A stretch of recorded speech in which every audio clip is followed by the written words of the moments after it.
Hey guys. This is what if Naruto was in Bloodborne.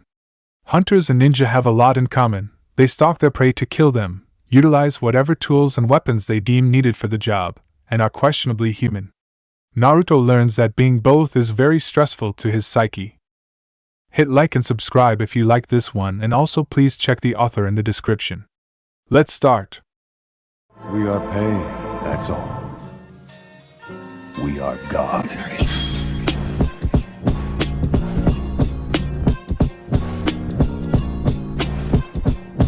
Chapter 1 Blood Ministration.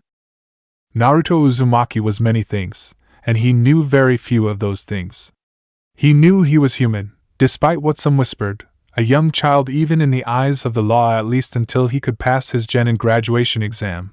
He knew he was stealthier and more deceptive than people gave him credit for. Case in point, he was currently hiding from trained shinobi with years of experience on him. In his defense, if they didn't want him to paint the Hokage monument, then they should guard it a little better. As it was, he was basically free to escape, but he hesitated before taking his usual hiding spot. Something he'd heard clicked, and he went a different direction than he usually would, something about having patterns being predictable. His gut instinct proved invaluable as he watched Iruka, one of the chunin in charge of academy students like Naruto, check the spot he had been about to hide in from the shadows of a storm drain. The young blonde ducked down just in case his sensei glanced over and saw his eyes in the darkness. He could see that the storm drain was designed to let water through and was not designed for comfort or transport, but he was still small enough that he could manage the squeeze.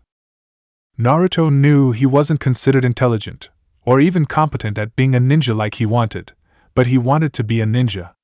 He was plenty capable of hiding. The issue was that he did not like doing so and could not sit still for extended periods. At every other aspect of being a ninja he sucked, middle of the class taijutsu and bottom of the class in every other field. He could hit a stationary target with a shuriken, unless they wanted him to throw multiple. His ninjutsu was abysmal. Even his Henj no Jutsu was far too flashy and gave off far too much chakra vapor when he used it to be practical for stealth, so he tried to come up with ways to use it as a distraction. Nobody seemed to appreciate the genius distraction that was turning into a naked woman. Unfortunately, Naruto just didn't understand why though. If it worked, then how could it possibly be bad? The logic of other people confused the young blonde sometimes. Naruto was aware he was different, he didn't know how or why. At first he'd assumed that it was because he was an orphan, but even other orphans got more pity than him. It wasn't like people physically attacked him regularly. One time a drunk had been about to when he'd wandered too close to a bar near closing time, but even then it had only taken one sober adult to de-escalate whatever the drunk had been rambling about. However, Naruto could tell people just looked at him differently. He didn't understand why, but he presumed they hated him. He acted like a clown to get some kind of attention besides being ignored, but he couldn't understand why he was treated the way he was. He also did not consider himself particularly stupid. He handled his own finances, and he may make mistakes, but he thought he was doing pretty well for his age. As he was considering this, the small tunnel he had been crawling through opened up, sloping down one way and up in the other. The main reason people thought Naruto was stupid stared him right in the face: kanji. Naruto could not read kanji. He had some important symbols memorized, but he had effectively never actually learned how to read and write kanji. Iruka had a class of roughly 30 wannabe shinobi. Teaching the class clown how to read kanji was at the bottom of his to-do list. At least Naruto assumed it would be if the man knew. Mizuki seemed vaguely aware and gave small concessions or asked him to clarify things sometimes, but it really wasn't enough. But the young blue-eyed academy student didn't want to be ungrateful. Naruto considered just going up, but he knew shinobi, especially Iruka, would still be looking for him. He was already late to class and didn't feel like getting scolded, so he went deeper as his mind returned to pondering his own intellect. The boy was aware that he was not academically inclined. He had no delusions about that, but he was quite proud of his abilities regardless, and he preferred to train than to study. As proof of his abilities, he had defaced the Hokage monument with crude paint in the middle of the morning. Sure, everyone was too busy being mad to be impressed now, but surely once they got over being angry at him, they'd see how impressive it was for Naruto to pull off such a stunt. Painting a public mountain face in full view of the village in broad daylight, and not getting caught until he was as good as done. He'd like to see top-scoring students like Sasuke or Sakura pull that off. Naruto stopped patting himself on the back as he took in his new surroundings. He hadn't been so deep in the tunnels beneath Konohagaku no Sato before, and he had no idea they went so deep. He felt out of place, like he was trespassing for some reason. It took him a moment to realize the reason for that feeling was because he could see, because the walls were lined with small lights that dimly lit the stone halls. Naruto frowned as his hackles raised. He felt like he probably shouldn't be there and looked around for anyone watching. Trusting his gut, the blonde went deeper into the maze of corridors until he found a dead end with a locked utility closet. He wasn't sure why, but he was certain someone had followed him, so he pulled out a lockpick from his pouch and got to work. The blonde was not great at picking locks, but after some work he managed to force it open and slip into the small room beyond before shutting the door. His heart was pounding in his chest. He wasn't sure if he was being followed or just being paranoid. Naruto closed his eyes and tried to focus. He heard nothing and glanced around. The closet he'd entered was small, darker than the halls outside, for it had no lights. The young aspiring ninja felt around in the dark and noticed with some surprise that the back wall was false, but the opening had been partially filled. The realization that an adult would not be able to follow him normally filled the young boy with some relief. An escape route calmed him even if he had no idea where it went. Then his heart rate spiked. "Child, it is dangerous," a voice began from outside the closet. The voice was monotone, but it set the alarm bells ringing in Naruto's head. The boy leaped into the crawl space to get away and crawled deeper. Soon the small tunnel sloped downwards, clearly more natural than the halls behind Naruto, but he saw no reason to view that as a bad thing until he crawled into a wet patch and found himself sliding deeper into the earth. Naruto was not expecting there to be a light when he started sliding down a natural tunnel, but where it spat him out in a cave he saw the signs of humans having been there before, torch sconces. He looked around and wondered why people would come here. The architecture looked strange too, and as Naruto looked around he realized why. Some of the stone looked like people, twisted and strange, but faces that were almost human, or at least looked like they had once been human. Naruto was disturbed by this as he crept around, curious enough to explore but cautious of getting caught. He had no idea where he was except that he was under the village, but he had no idea there were caves under his home, let alone such an extensive underground system.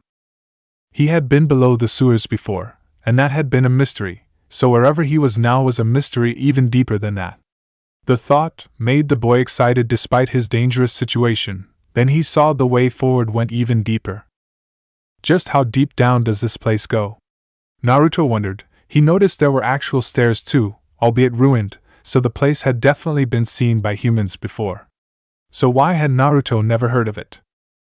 The thought he was trespassing on secret ninja stuff occurred to him, but he really wanted to see what the secret was in that case. And if it was an enemy's secret that threatened his home, then he practically had a duty to find out what was going on. Naruto continued to sneak forth and down deeper into the strange catacombs he'd found. At the bottom of the stairs he saw them at the end of another hallway. Corpses. If the blood was not red, he would never know they were fresh from the look of them. The young boy had been wearing his jacket around his waist. A white shirt with the symbol for high no issue with some paint on it was not the stealthiest thing even compared to the bright orange of the rest of his outfit, so he pulled his jacket up over his shoulders. Before he could zip up the jacket he saw movement. From a door at the end of the hall came a massive dog. Bigger than Naruto at least, it looked mangy with long fur matted with blood, and its head turned instantly to the blonde as it rounded the corner. Naruto could tell the dog had killed those people, but that seemed wrong somehow. He had no time to think as it barked and began to run at him. He pulled out a kunai and gripped it firmly with his right hand as he braced himself. Unfortunately, Naruto was not much of a fighter and could not think to do much effective against a hound bigger than he was, but he was fast enough to evade its lunge by diving to the side of and behind the beast. He rolled off his shoulder to his knees and tossed his kunai. The thrown blade flew into the side of the hound and sank deep. "Yeah!" Naruto cheered, proud of himself for the shot. The dog growled, barked, then snapped at the blonde, who yelped and stumbled back to avoid being bitten. Thankfully for the young human, the crazed hound was wounded enough to be wary and held back a moment. However, all that served to do was let the boy see just how much bloodlust was contained in the eyes of the hound. Naruto stumbled back as the beast leaped again and the boy tripped. He fell on a pressure plate, and a massive heavy blade suddenly slammed down to bisect the dog.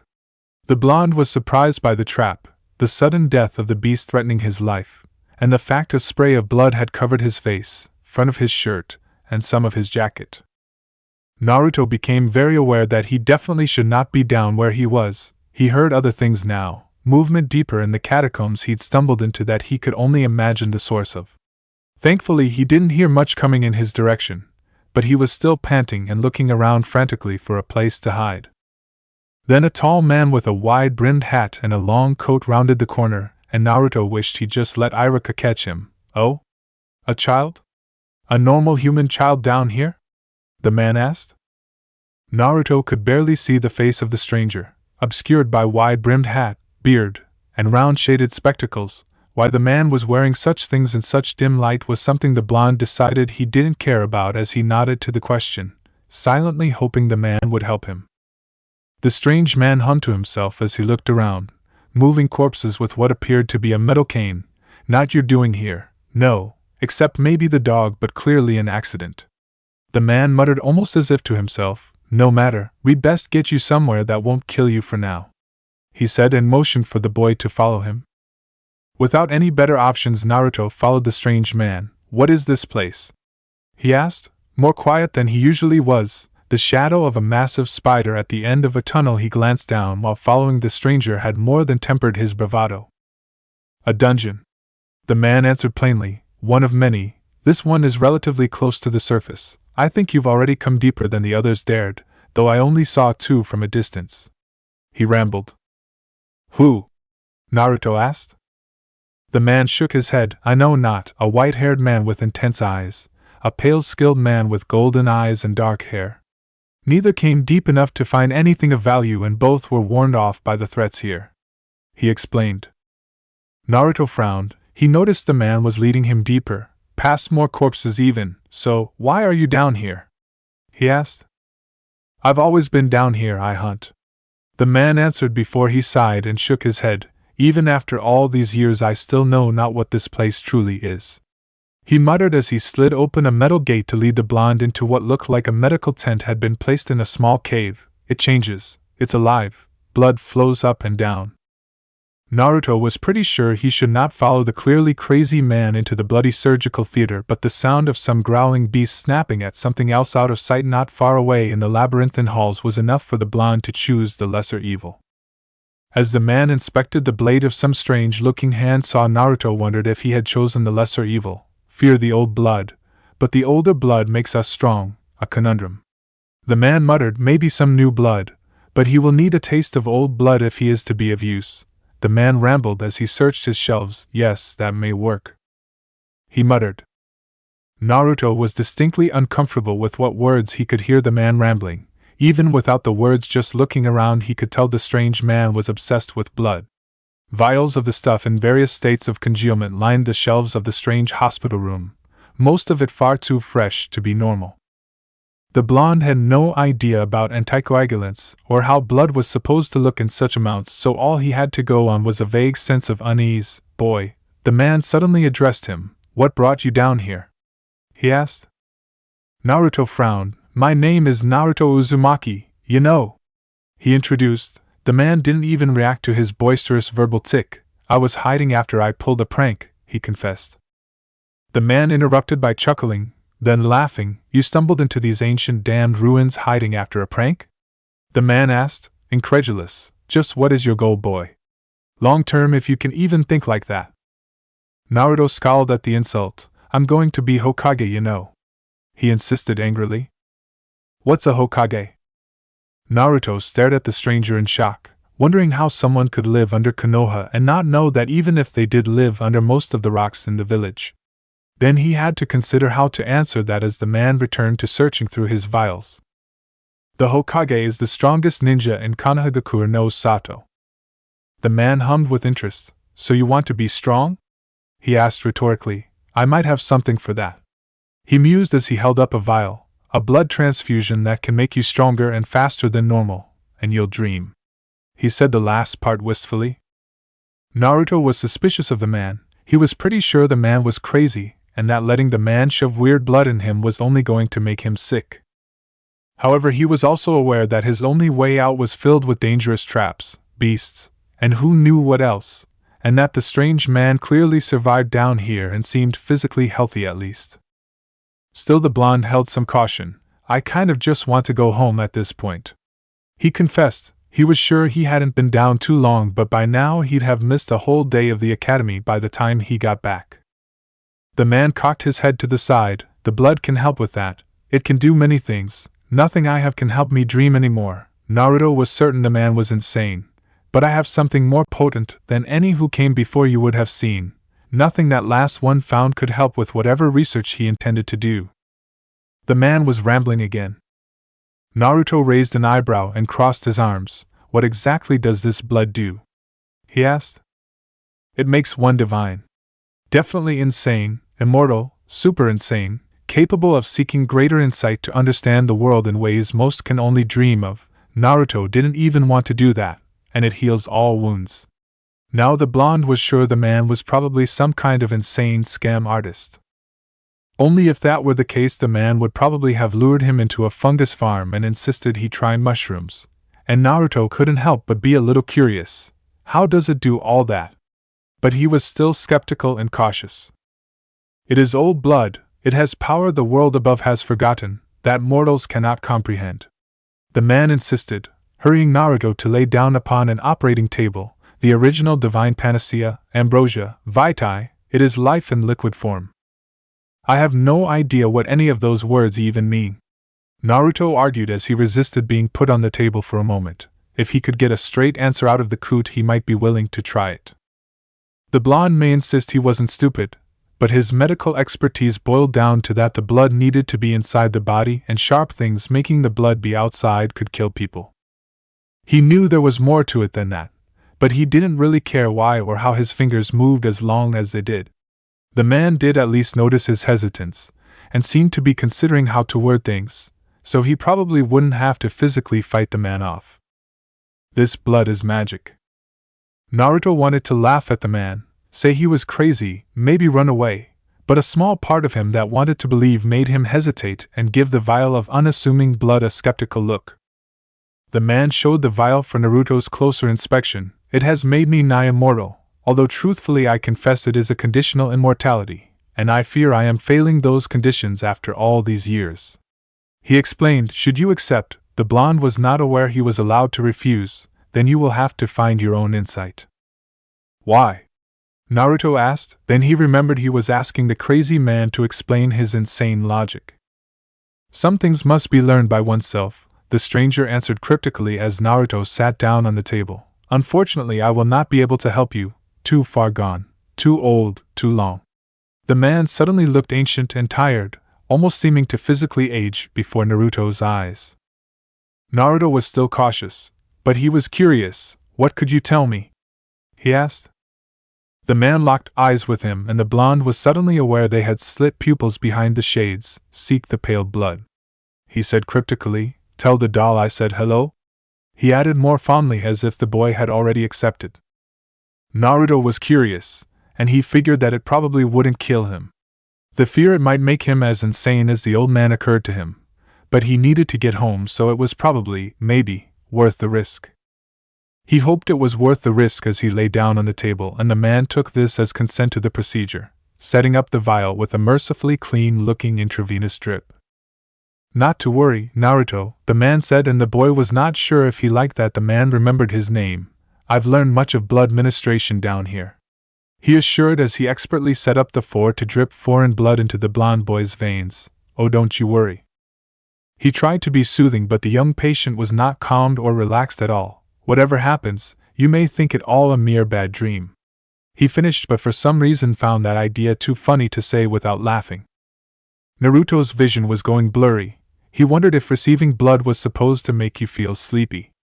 The old man had said it made him more powerful, but that guy was crazy.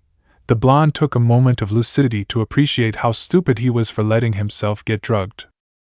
When Naruto forced his eyes open again after what felt like seconds, it seemed like far more time had passed. The room was even darker than before, and he was alone.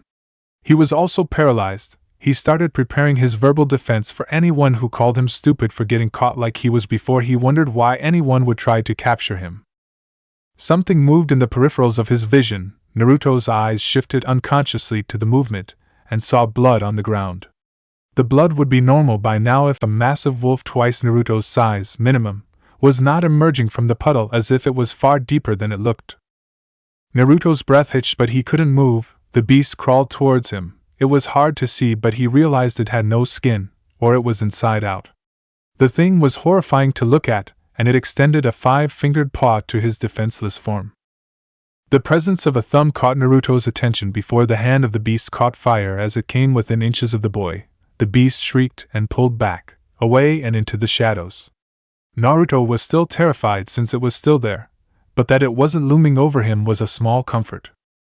Then he saw more movement, little white things, humanoid in a way. A chill went down his spine as he mentally compared them to the strange, almost human statues and corpses he'd seen, but these were too small and slightly different somehow. There were a lot of them, though. They'd also surrounded him and were starting to hold him down. The last thing he heard before he blacked out again was the far-off sounding voice of a woman. "Oh, you've found yourselves a Ryoshi." Naruto opened his eyes again and thought he knew what the man meant by a dream, but he hadn't expected it to be so vivid. Hesitantly he got up and slowly crept to the exit. He was alone, like in the dream, but he tried not to think of that weird nightmare. He heard things moving in the halls beyond, most of them not even trying to be stealthy, but many of them not bothering with each other. The boy frowned as he remembered how much the old man had talked up the old blood, but Naruto didn't feel any stronger or faster. Deciding to cut his losses, the shinobian training began sneaking out of the strange dungeons beneath Konoha, doing his best to angle himself upwards, but he came across something that froze him. His moment of hesitation cost him, and as the wolf-like beast turned he realized it was not inside out, but it was still far too similar to his nightmare for comfort. The beast snarled, then it charged.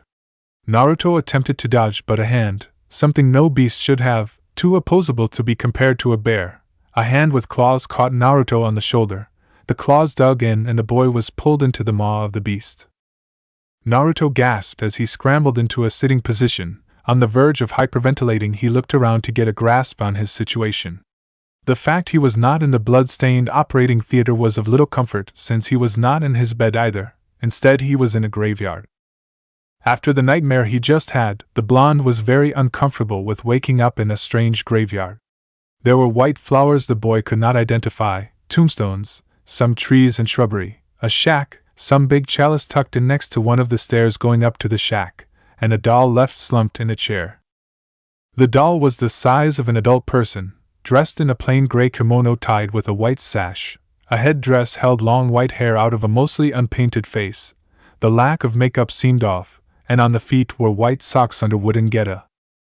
Naruto stood up as he took all that in. He recalled the crazy old man mentioning a doll and scratched the back of his head. Hi? He said to the doll before he felt foolish. I mean, the old dude said to say hello for him, but he shook his head to stop himself from talking further just in case someone was listening. The blonde knew it was just a doll, but it was so lifelike that he couldn't help but feel bad for it, even if he was having some weird bad blood-induced fever dream. That being said, he was curious about what kind of dream he was having now. His current location was completely new to him, and he'd never seen anyone like the doll before. Naruto stepped closer to get a better look at the fair-skinned and white-haired imitation of a human woman. Then he jumped back when more of those strange white humanoids he'd seen in the first dream appeared. Oh crap, am I still dreaming?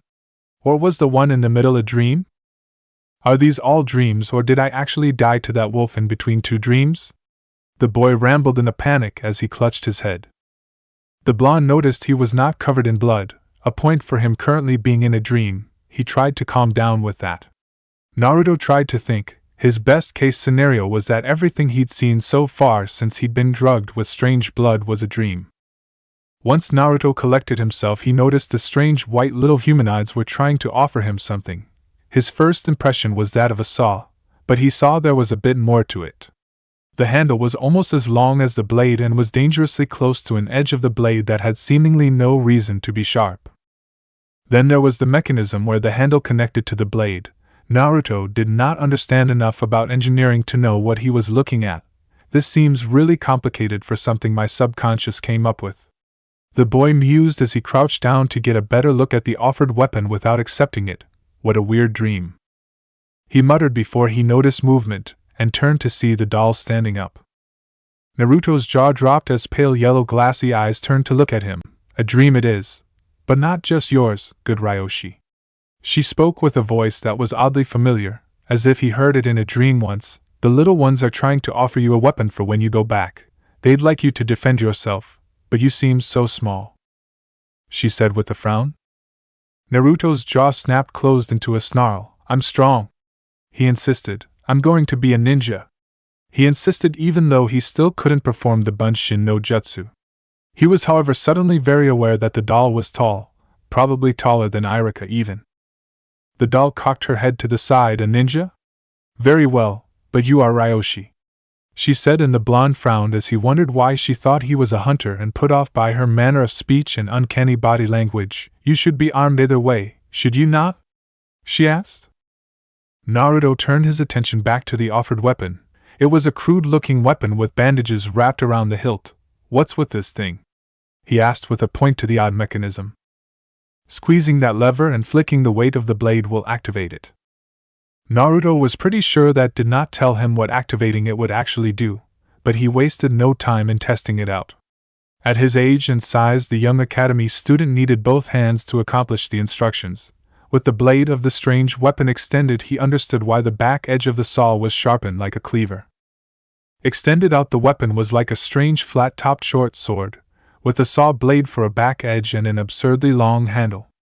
Naruto felt the handle was a good length for him to wield it though, and now that he was actually holding it, he was beaming at how cool he thought the weapon was.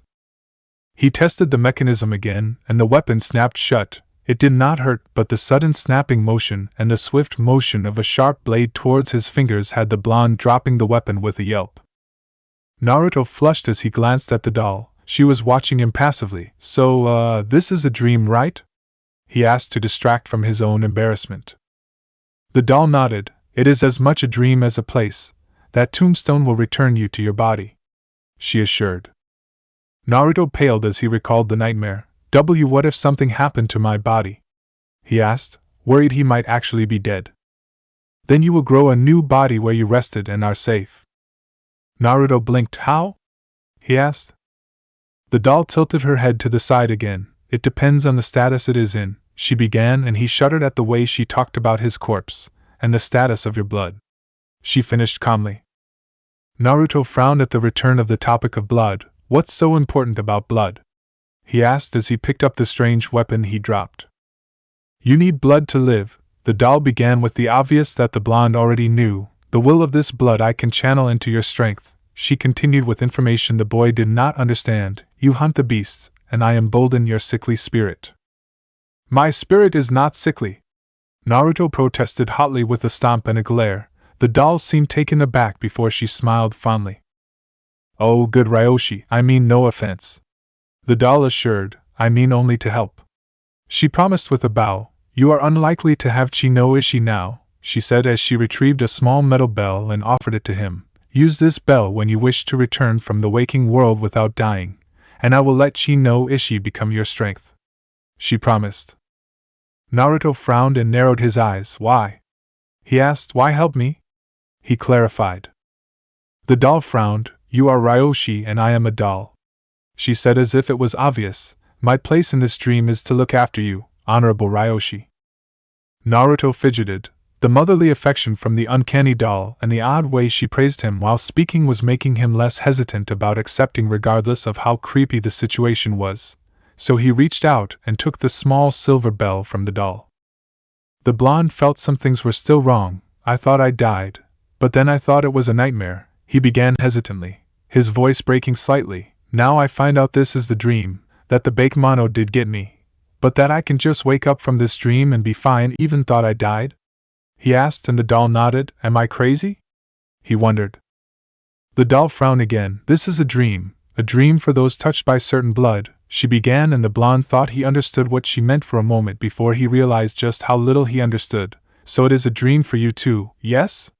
That is why you wake up here when you die, as if it was for sure a nightmare. Naruto did not think that explained the implied immortality, but he nodded hesitantly as the doll herded him towards the tombstone that apparently led him to him. The text was unreadable to him, but it glowed. The glow of the light intensified until it seemed like a bright door he could walk through, and the doll urged him through. Naruto woke again in the bloody operating theater, his new exotic weapon gripped in his right hand as though he'd always owned it. He wondered if the blood had driven him insane. He wondered if he was dreaming right now or if in fact none of it had been a dream. Fluidly the boy turned and slid from the operating table to his feet, no grogginess to indicate he had been drugged or asleep. Naruto looked around. Everything looked clear, in detail, real. He recalled the graveyard with the white flowers, the shack he hadn't explored, and the doll. That had seemed very real too, although much fuzzier at the edges. He had no reason for not being able to tell what was outside the graveyard, so it stood to reason that was the dream. Except that he was holding the weapon he'd gotten there, but he tried to mentally reason the old man could have left it with him before running off. The very idea that none of it had been a dream was enough to bring unbidden to his mind the image of those large teeth coming for his face, claws digging into his back and pulling him in. Naruto took a shuddering gasp at the memory of his death, then he insisted to himself that it was just a nightmare. He realized he was covered in blood again, long dried, from the dog back before he'd been driven insane by some weird old blood. The boy decided that was the least of his issues but didn't dare drop his weapon to zip up his jacket either. Even if a kunai was in arm's reach, he felt how helpful those were. Naruto shook his head to shake the haunting memory of dying and turned his focus to his new weapon. It was an exotic design at least. It was almost small enough to fit in his tool pouch. If it wasn't for the fact it would rip the bag to pieces, he could probably hide it in a backpack. He wanted to hide the evidence that the dream had been real, because if the dream was real, then what did that make being awake? Naruto wasn't sure if he was flitting between nightmares and dreams or if being awake was mixed in there too. A sudden clarity struck and Naruto realized he was close to where he had been killed by a monster the last time he had awoken. Whether that was a nightmare or something prophetic, he would be foolish to test fate, and he readied his weapon. The exotic weapon made a metallic sound as the mechanism worked to bring the blade out to its full length. Extended as it was, the weapon was almost as long as a katana. Naruto wondered why the weapon shifted like that, but for now decided to leave it extended so he had some extra reach on all the things that were bigger than him. With that thought in mind, he began to creep towards where he last died, relieved to not find any large wolf-like monsters with hands.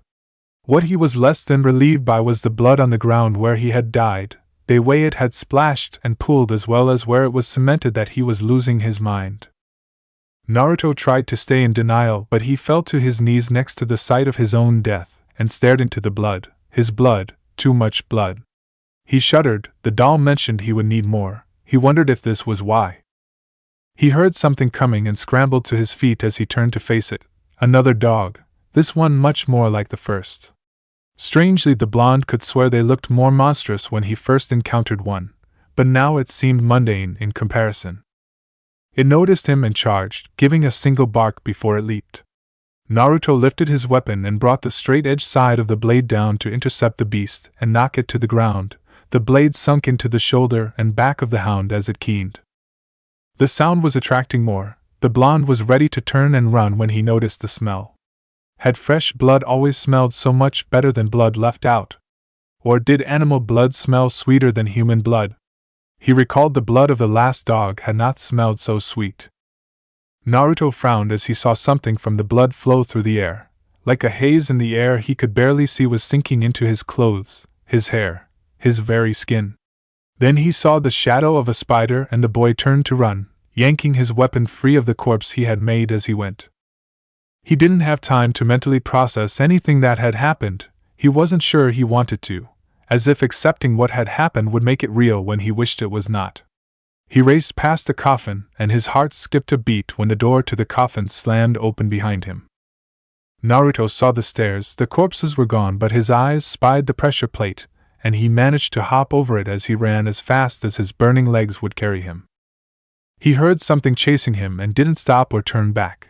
But he was reaching uncharted territory when he heard the blade fall as something stepped on the trap and died with the sound of a blade sliding down the wall and a high-pitched shriek.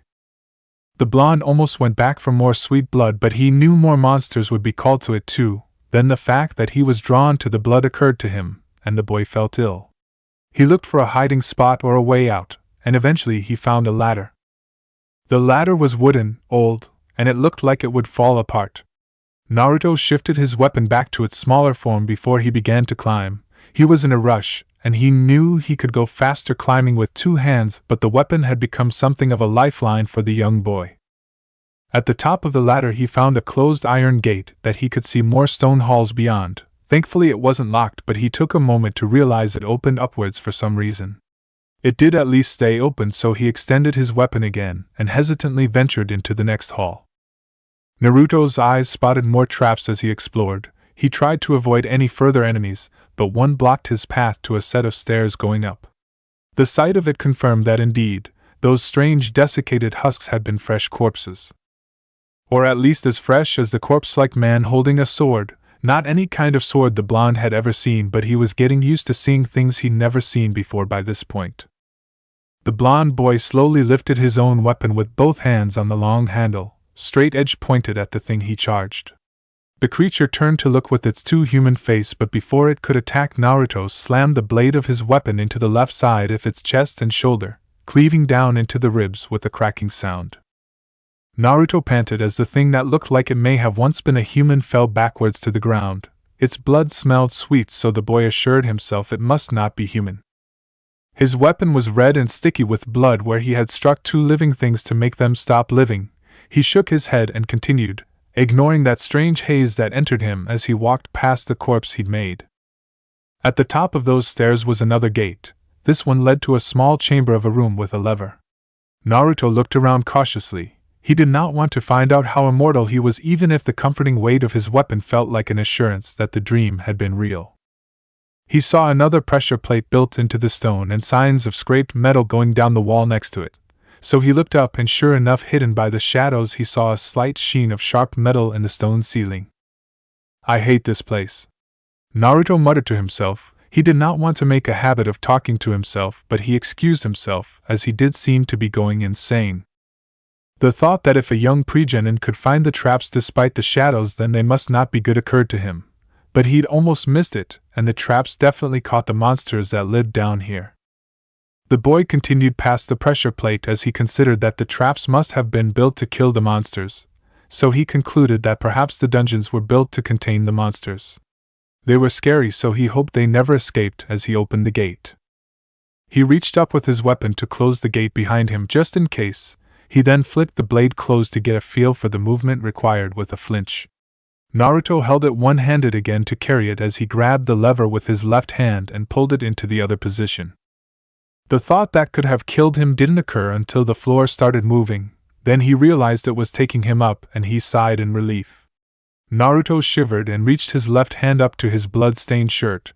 He could feel his heart hammering in his chest, so he was still alive. Naruto wasn't sure how long the elevator went up, but it stopped at another iron gate, this one being guarded by figures Naruto had never been more grateful to see. He did not care why DaniBuie were guarding something down here. He didn't care he was on the other side of it, and he did not care that the two had turned to him as the stone elevator loudly brought him to their level.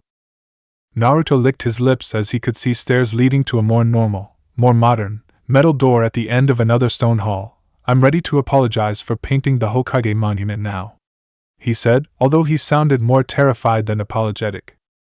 The two signed silently at each other for a minute. Naruto barely knew the hand signs he used for jutsu, let alone whatever sign language the DaniBuie were using, but he was tired of being underground and in the dark and cold and hunted and hunting. Naruto opened the gate. The two stopped and turned to him, but the boy just stepped through, flicked his blade open to pull the gate back down, then flicked his blade closed again. The two DaniBuie didn't react for a moment. One of them pointed at the blonde. "Naruto Uzumaki, come with me," he ordered, and turned to lead the young boy away from the entrance to the dungeon. The boy followed without complaint. Naruto was relieved to finally be somewhere with light.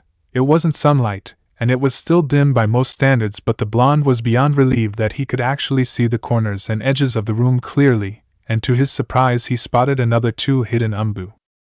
Weirdly, he thought all umbu had animal masks, but these guys had plain white masks with a kanji he didn't recognize on the forehead. He supposed their job could be specifically to guard that dungeon. That was a good idea.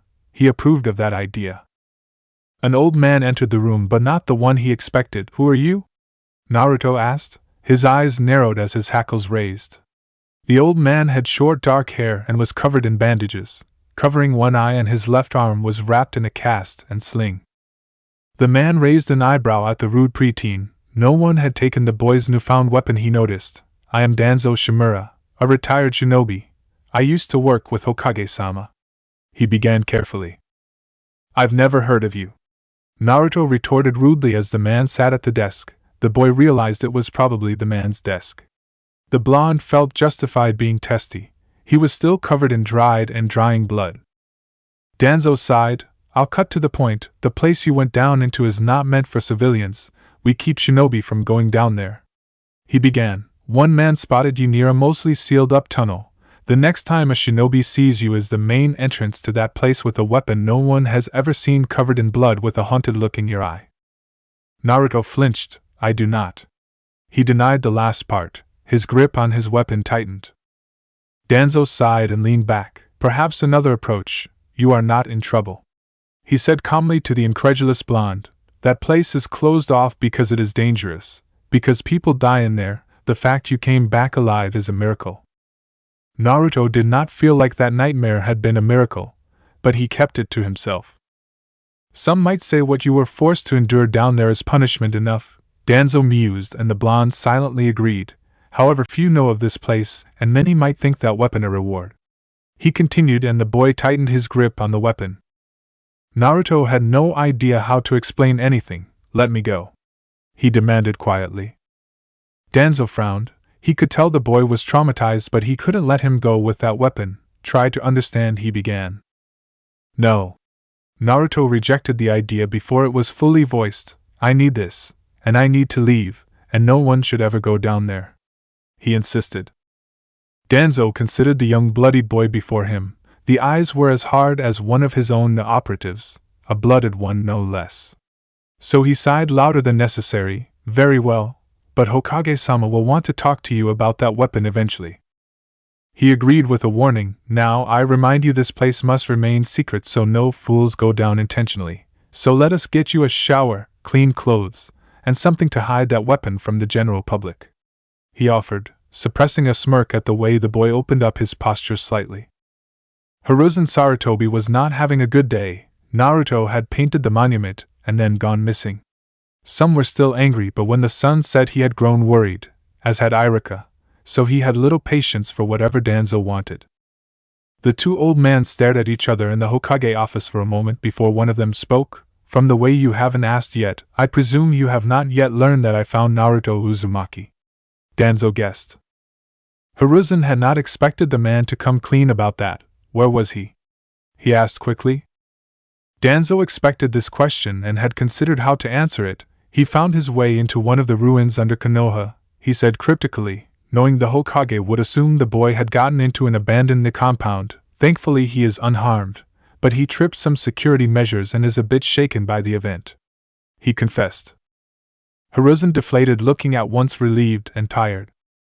Danzo continued before he could catch his breath. "It would also seem some wild animals were down there. The boy hasn't said what, but I presume a feral dog could have been living there," he continued. "Naruto killed it with an abandoned weapon he, liberated from an abandoned armory."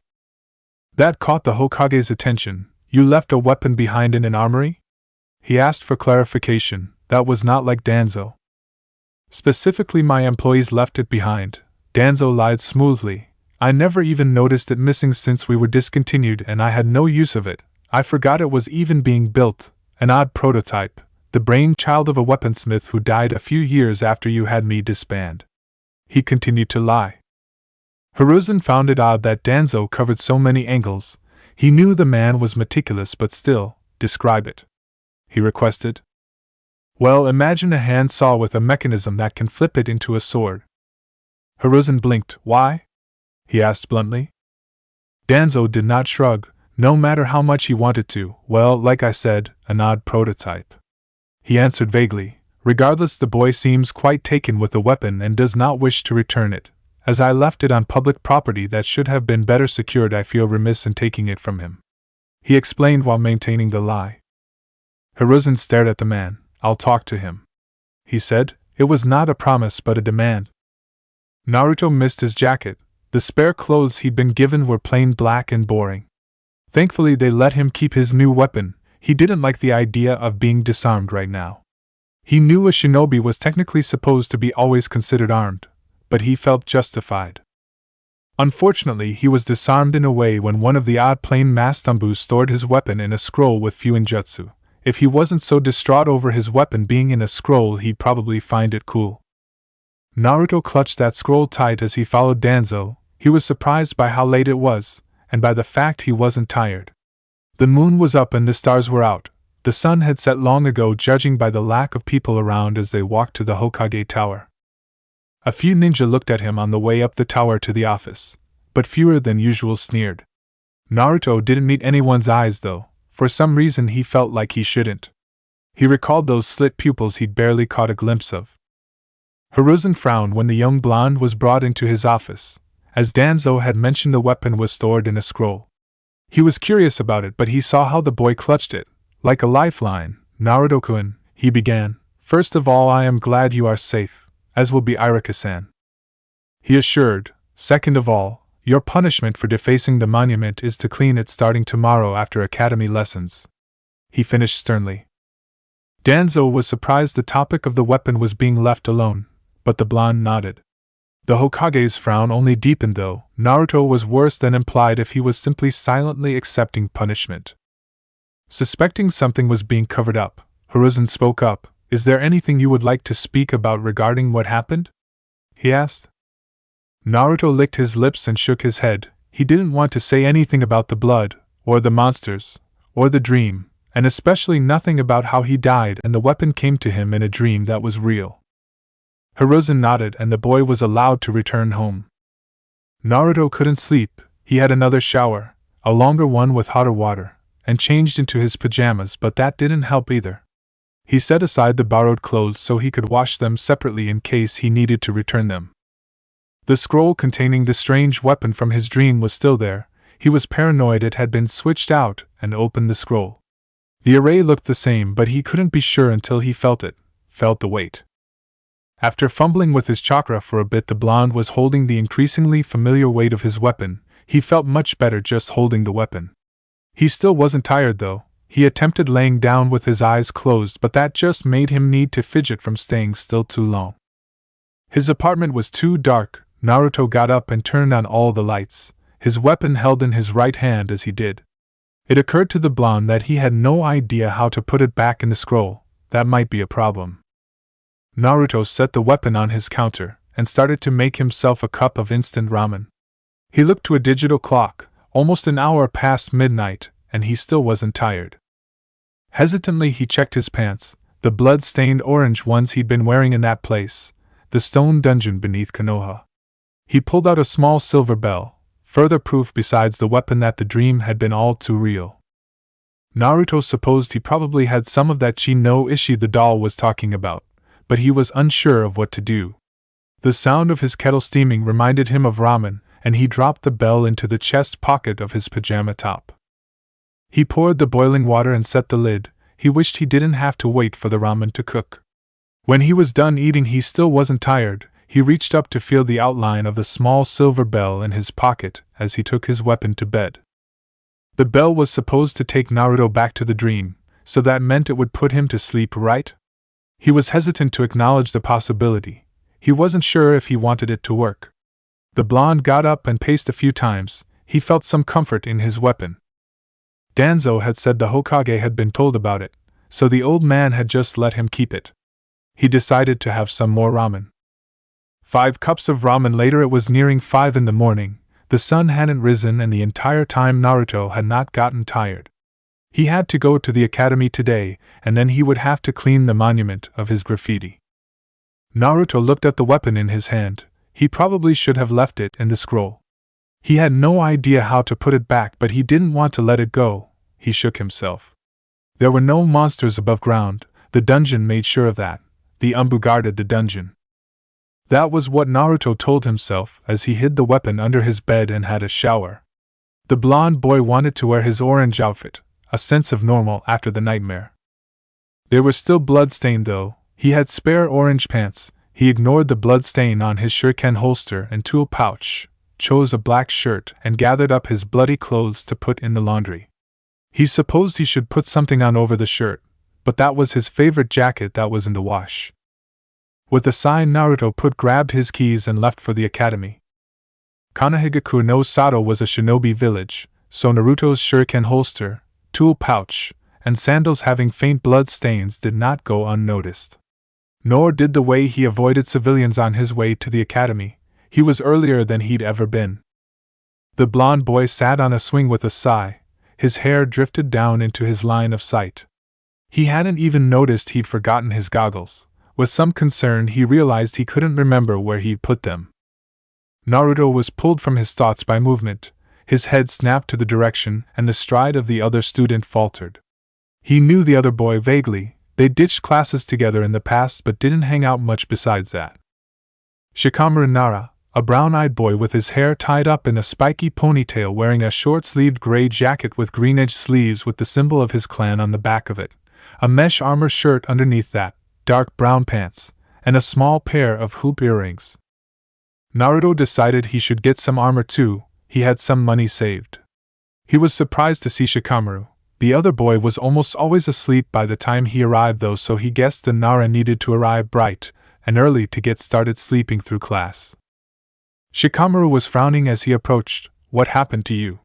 First you paint the stone faces, then you disappear, and here you are looking like you're being hunted." He said it sarcastically as a joke. Naruto tried not to wince. He forced a chuckle. Yeah? He agreed nervously. I guess I wandered into somewhere I shouldn't have. Shinobi only, you know," he muttered. Shikamaru raised an eyebrow. Normally the blonde would be ecstatic over having found something like that, but the boy was clearly shaken. He considered the possibilities. It seemed most likely that Naruto had seen something disturbing. Shikamaru decided he was better off not knowing. He nodded. "All right, see you in class," he said before he waved and walked off to the academy proper. Iruka was worried about Naruto. He had been ever since the boy went missing. Then from what the Hokage had said, he might have seen something. The details had been vague, but the implications had been bad. The way Naruto checked the room as he entered only cemented that he'd been traumatized. He surmised that the young blonde must have somehow found his way into an Umbu obstacle course with the way he checked for traps. That didn't explain the blood though, or that the Hokage seemed to think Naruto now owned a new weapon he was supposed to keep an eye out for. For all Iruka knew, that weapon was in Naruto's tool pouch and a scroll right at that moment. Still, he couldn't go too easy on the blonde. "Naruto Uzumaki, since you skipped class yesterday, you can demonstrate your Henj no Jutsu now," he ordered. Naruto dragged his feet from his seat to the front of the class. "Who am I turning into?" he asked. Iruka was glad the boy wasn't doing anything to act up, but the morose attitude of the blonde was noticeable enough that even the other students were starting to notice. "Just me," he clarified. Naruto made the ram seal with his hands. His chakra flared into a visible aura around him as he used far too much chakra for a simple henge. The ninjutsu worked though. A cloud of chakra smoke appeared and dissipated to reveal a disguised Iruka. The real Iruka was impressed. The scar across his face was well detailed, very few things out of order. "Good work," he praised. "Not perfect, but better than your other attempts. Improvement," he added. Naruto had not started out good at henge. His early attempts had been almost as abysmal as his recent attempts with bunshin. Iruka was pretty sure the only reason the boy had gotten better at it was for a ridiculous purpose he'd prefer not to think about or remind his student of. The blonde returned to his normal state in another cloud of smoke with a frown on his face. "Yeah," he agreed. Iruka raised an eyebrow, since that was not a normal response to praise from anyone, let alone what he knew of Naruto. The uncharacteristic attitude of the boy was starting to be noticed by his other classmates. The other Chunin instructor, Mizuki, shared a worried glance with Iruka. He wasn't sure how much the other Chunin knew, but the scarred-faced Chunin turned back to the blonde. "You can return to your seat," he added. Naruto was all too eager to get back to his seat. There was less acting up. He wasn't wearing his goggles or favorite jacket, and his tools were stained with blood at the very holsters. Everyone noticed something was wrong. That the boy was occasionally reaching for his shuriken holster and checking the exits was a red flag Iruka did not like to see. Whatever had happened, Naruto did not actually feel safe in the classroom. Illogically, the boy seemed to expect to be attacked, as if someone would attack the academy at any moment. Naruto was glad no one bothered him during classes and lunch, but he could feel their stares and heard whispers he couldn't make out but knew were about him. He wanted to be able to act normal, but every tell he'd given away had been subconscious, and he couldn't bring himself to act like a clown. He realized he still wasn't tired as they lined up for shuriken throwing practice. He was glad for the distraction. Behind him in line Shikamaru, in front of him was Sakura Haruno, a pink-haired girl in a red kapao. Naruto thought she was pretty, and she had been nice to him once, so he sort of liked her. She did not reciprocate, but he couldn't ponder that as the girl cut herself on the shuriken she was about to throw. A shallow nick, barely more than a scratch. Naruto could faintly hear Ino Yamanaka, a blonde girl with blue eyes dressed in a purple blouse and matching apron skirt, mocking Sakura for the blunder, but he couldn't make out the words. The blood smelled sweet. Naruto paled since he thought only the monster blood smelled sweet. He stumbled back. He didn't want to be near Sakura while she was bleeding. He didn't trust himself. He visibly shivered and began to sweat as he stared at the drop of blood. Sakura noticed his strange behavior. "Naruto, are you okay?" she asked. Naruto was too busy panicking over how sweet her blood smelled to be happy that she cared about him in some way. He could practically taste the sweet coppery scent on the back of his tongue. He shook his head. Iruka frowned. A newly developed fear of blood was another red flag and crippling to someone who wanted to be a career shinobi. Kiba Inuzuka snorted. "It's just a scratch. You're all making a big deal out of nothing," he insisted. "I'd just toss my throw even if I did make a mistake like that," he added with a mocking smirk at Sakura. The boy who spoke wore a furred hoodie and had a puppy on his head under the hood. The little white dog had been staring at Naruto for a while now. The Inuzuka had markings on his face but otherwise had plain dark eyes and short brown hair. Naruto's mouth felt dry. The blood smelled sweet. It called to him. He took another step back. His own blood had not smelled sweet, had it? He pulled out a kunai with his right hand as he lifted his left hand. His left hand was shaky. But before anyone could stop him, he lifted his knife and slid the blade up across the edge of his wrist away from any veins of arteries. The blood smelled sweet. It had been dead down there in that nightmare. "Naruto!" Iruka scolded, his voice more startled than stern. Others were talking too, but Naruto couldn't make them out. His class backed away from him as the Chunin took his knife away. Naruto stared at his cut. "I'm alive," he said before he started laughing. His heart was still beating. He was alive. He just didn't know if he was human anymore. Chapter 2: Baptism. Naruto's episode in front of his class had not been without consequence. Now the boy had to wait to speak with Inoichi Yamanaka. He had no idea why Ino's father was involved, but he checked under the bandage on his left arm. No wound, not even a scar. More proof he was a monster, that the old blood had changed him. He put the bandage back. No need to let people know. He needed to pretend he was fine, pretend he was normal. Well, he'd already ruined that, but he could probably still salvage this, right? Naruto knew he was in way over his head, but he decided to be in denial about that. He wasn't in a cell, or anything he assumed an interrogation cell looked like. Instead, it seemed like an office with very comfortable chairs.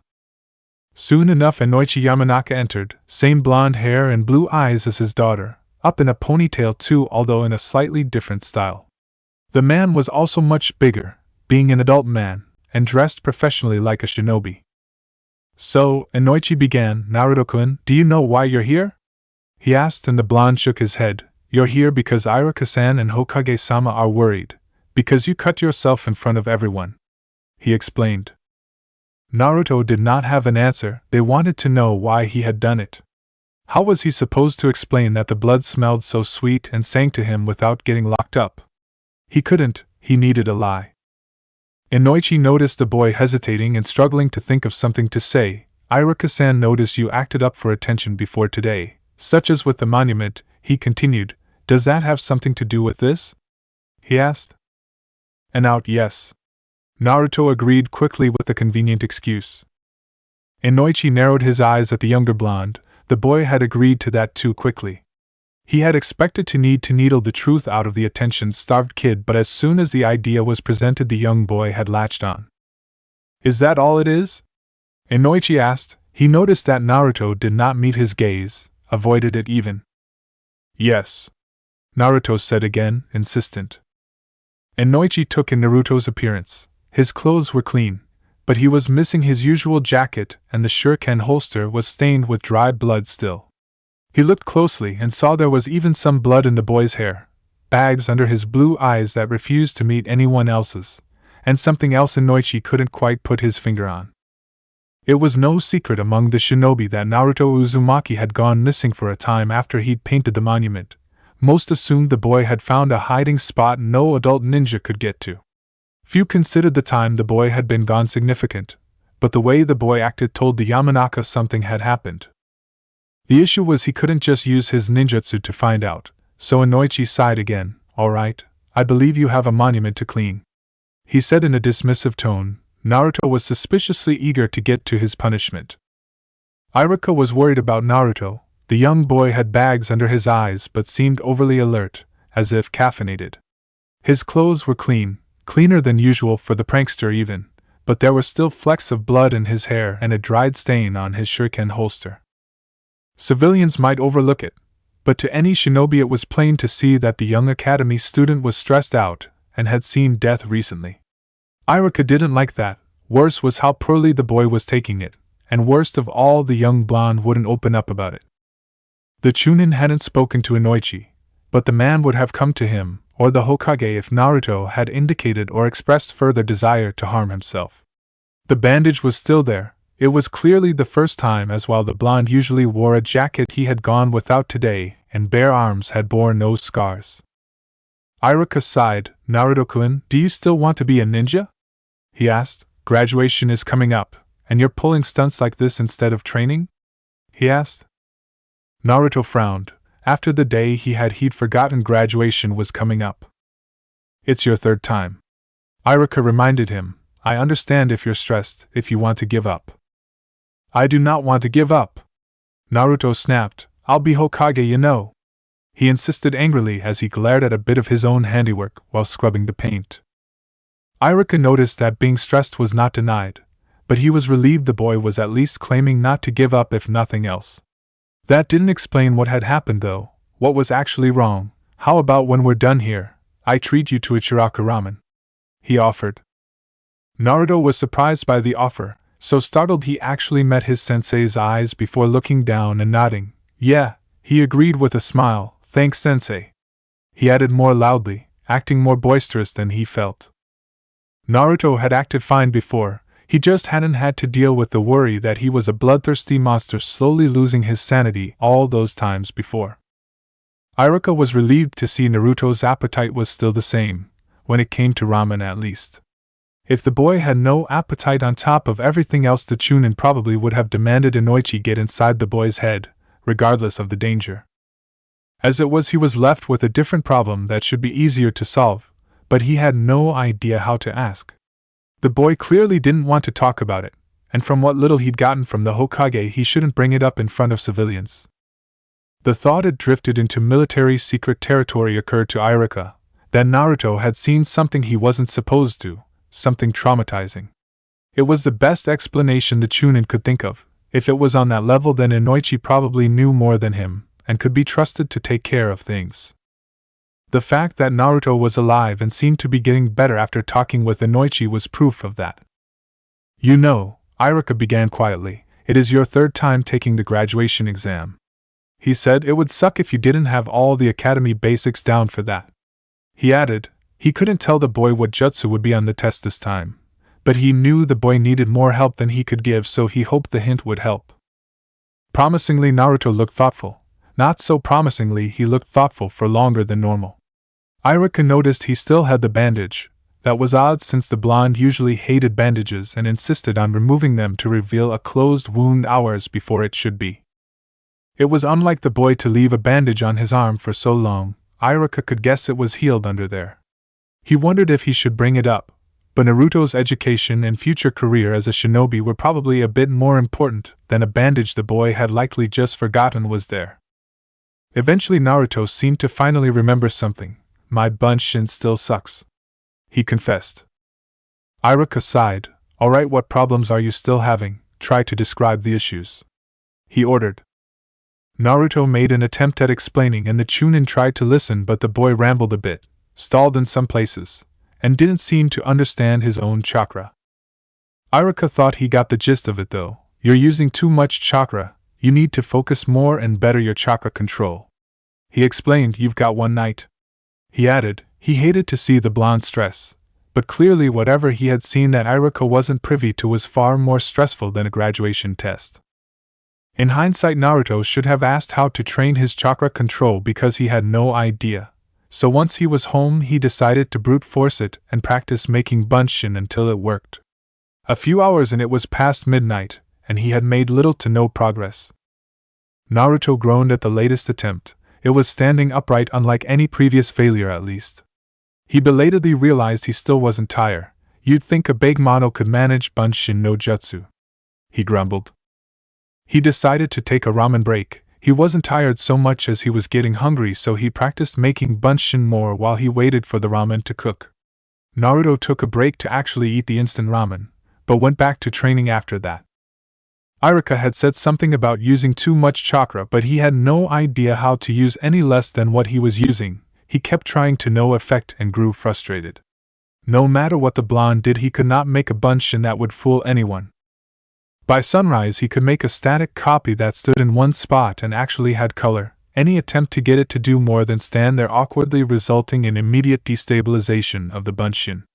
Naruto sighed. He'd been up all night eating ramen and training, but he wasn't tired. He was eating into his emergency supplies, feeding himself though. He should buy more.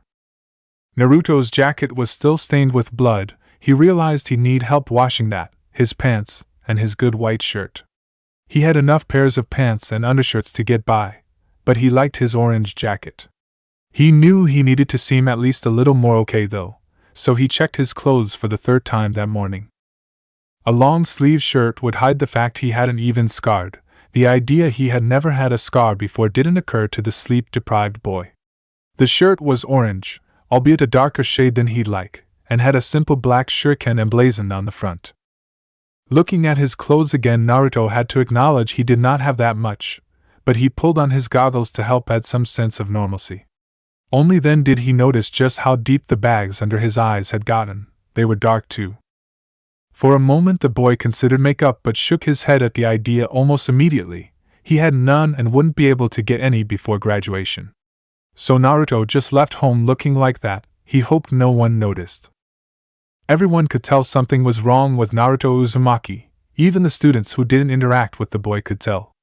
The usually boisterous class clown was sitting quietly, withdrawn and shifty-eyed for the second day in a row since he went missing. It was graduation too. Most were expecting him to be loud and insistent he'd succeed, as if proclaiming it loudly enough would make it true. Instead, the blonde had noticed people looking at him, and became more withdrawn. Those who expected him to become confrontational were floored. Kiba waited until the Chunin instructors were in the other room testing the first aspiring genin before he approached Naruto. Alright, spill it. What has you so on edge? He demanded to know. Mind your business, dog breath. Naruto retorted, his tone snappish and his expression dark. Cracking under the pressure you might fail? Kiba asked. It came off as mocking, but he sincerely thought that seemed to be the case. Besides which, he figured getting the blonde angry was better than having him so quiet. Naruto grit his teeth. Sure, fine, now leave me alone, he said. The fact he'd agreed was surprising to those listening. Kiba narrowed his eyes. He was no fool. He could tell Naruto was agreeing because it was false, but why would Naruto of all people use such a weak excuse? The blonde usually hated looking weak and loved looking strong, the Inuzuka wondered just what his classmate could possibly be trying to hide. Akamaru had told him that Naruto smelled like blood. He hadn't been the only one to see the blood-stained shuriken holster, but he was probably one of the few who noticed the dried blood in the blonde hair. Naruto had not been splashed with some arterial spray, he had been drenched in gore. The question remained as to why and how that happened. With how shifty Naruto was acting and the way he seemed to want to hide what happened, the Inuzuka couldn't blame some of the more gossipy classmates for whispering that Naruto had murdered something. Akamaru could smell that the blood on Naruto wasn't human though, but what it was begged yet another question because that was all Akamaru had said about the blood. So the blonde had somehow gotten drenched in the blood of some animal Akamaru didn't recognize. Kiba considered laying all that out on the table just to see how the blonde reacted. Some of it was obvious to everyone, but a lot of it was the sort of thing that only someone paying attention would see, and the key details were something only Kiba knew as far as the boy himself could tell. As the two spiky-haired boys stared each other down, the door opened and the first student to pass left, the discussion with Naruto forgotten as some other students congratulated their friend, and the next was called in. Kiba noticed Naruto move to sit further away from him in the commotion and frowned. He was still curious as to what exactly had happened. No one else confronted the blonde, and he was glad for that. He caught a few other students looking at him. Hinata Hyuga in particular stood out. Her pale eyes reminded him of something he couldn't quite recall, but her expression was worried for him. He felt a little guilty for thinking of the girl as dark and weird for not meeting his eyes considering how he'd been acting, but he was grateful for the concern even if the girl couldn't do anything to help him. Naruto was pretty sure no one could help him. He couldn't risk it. Eventually it was Naruto's turn to attempt the graduation exam. Even though he'd practiced it all night, he hoped it wasn't Bunshin. Naruto-kun, show us 2 Bunshin. Mizuki said because of course it was Bunshin. Naruto wondered why he thought it would be any other jutsu. The blonde made the ram sign and focused on putting as little chakra as possible into 2 Bunshin. In a puff of smoke, 2 Bunshin stood there. Iruka frowned. Calling them Bunshin was a stretch. It was a definite improvement from the last time he'd seen it, but they were far too obvious. Why does that one have red eyes and slit pupils? He asked. Naruto froze up as he had not intended to do that, hadn't known he had done that until it was pointed out, and as soon as it was the Bunshin dissipated, but Naruto still didn't have a good or valid answer. I thought it would look cool. He tried to excuse, refusing to make eye contact with either Chunin. Iruka sighed. Naruto-kun, please take this seriously. We just need to see 2 Bunshin that could be mistaken for you to pass you. He assured. He wanted the boy to succeed. Naruto attempted to form another, but the first dispelled while he was trying, so he abandoned that chakra and tried to make 2 more again. In his mind's eye flashed the image of one of those desiccated things that were 2 human down beneath Konoha. He flinched, and his focus broke. Iruka frowned. 1 Bunshin was passable, but Naruto needed 2 to pass. Really, the blonde wasn't technically supposed to get a second attempt, but the Chunin wanted the boy to pass, and it seemed Mizuki was on the same page. Unfortunately, the failing Bunshin from Naruto's second attempt was worse. Again, one of them was passable, but this time the failing one had glassy eyes and was completely desiccated. It was actually creepy to look at, the clothes washed of color while the skin and hair were bleached white. Iruka felt bad for Naruto, but he couldn't help but be disturbed by the gaunt Bunshin. He wondered what had prompted the failed attempt to look so horrifying. Mizuki seemed more surprised than alarmed, so Iruka supposed the other Chunin was a bit more jaded than he thought. The 2 Chunin exchanged a glance, and Mizuki attempted a weak smile. Well, he did make 2 Bunshin. He tried to suggest. Iruka frowned. Even if he did want the boy to pass, he did not want to break the rules to do so. That one looks like Naruto-kun to you? He asked dryly with a gesture to the gaunt, desiccated Bunshin that while so still seemed oddly predatory somehow. Mizuki sighed. Well, I guess not, but the clothes are almost correct. He excused. Iruka wasn't sure why the other Chunin was playing good cop so hard, but he shook his head. No, everyone else managed 2 perfectly passable Bunshin and Naruto's scores are too low to get away with 1. He said firmly. Iruka was pretty sure the blonde would be allowed some other avenue to becoming a ninja at least. He'd have to ask the Hokage to know for certain though. He took in Naruto's response to failing. The blonde had already left. Iruka blinked. He knew the blonde could be stealthy when he wanted to be and could even evade shinobi decades older than him, but the scarred Chunin had not expected the boy to disappear so suddenly. He supposed he better congratulate the rest of the class with Mizuki, though. Naruto was the last to be tested. Naruto sat on the edge of one of the academy rooftops staring at the Hokage monument. He was not happy to have failed his third attempt at becoming a shinobi. He wanted to be a shinobi, and if he didn't need to sleep and could heal from wounds, didn't that make him a better shinobi? He supposed it made him well suited to hunting those things down beneath Konoha. He tried to remember what the old man had told him, but most of it had been gibberish. Naruto sighed morosely as he considered what he should do. You know, he does want you to succeed. Mizuki's voice snapped the blonde out of his thought. Iruka-sen, I mean. The Chunin clarified with a smile. Well, I failed, Naruto said dryly, turning away from the white-haired man. Mizuki raised an eyebrow at the boy. The blonde preteen was clearly still not okay after whatever happened when he went missing. The Chunin hoped this idea would still work. There are other ways to pass the graduation exam, he said cryptically, and to his delight the blonde dropout focused his full attention on the man. I can still pass? Naruto was suspicious. Mizuki had not expected the suspicious tone from the boy. He thought he played the kind, caring teacher act well. Sure, there's this scroll locked up in the Hokage's residence, he began. It's an extra credit thing for stealth and infiltration. He lied.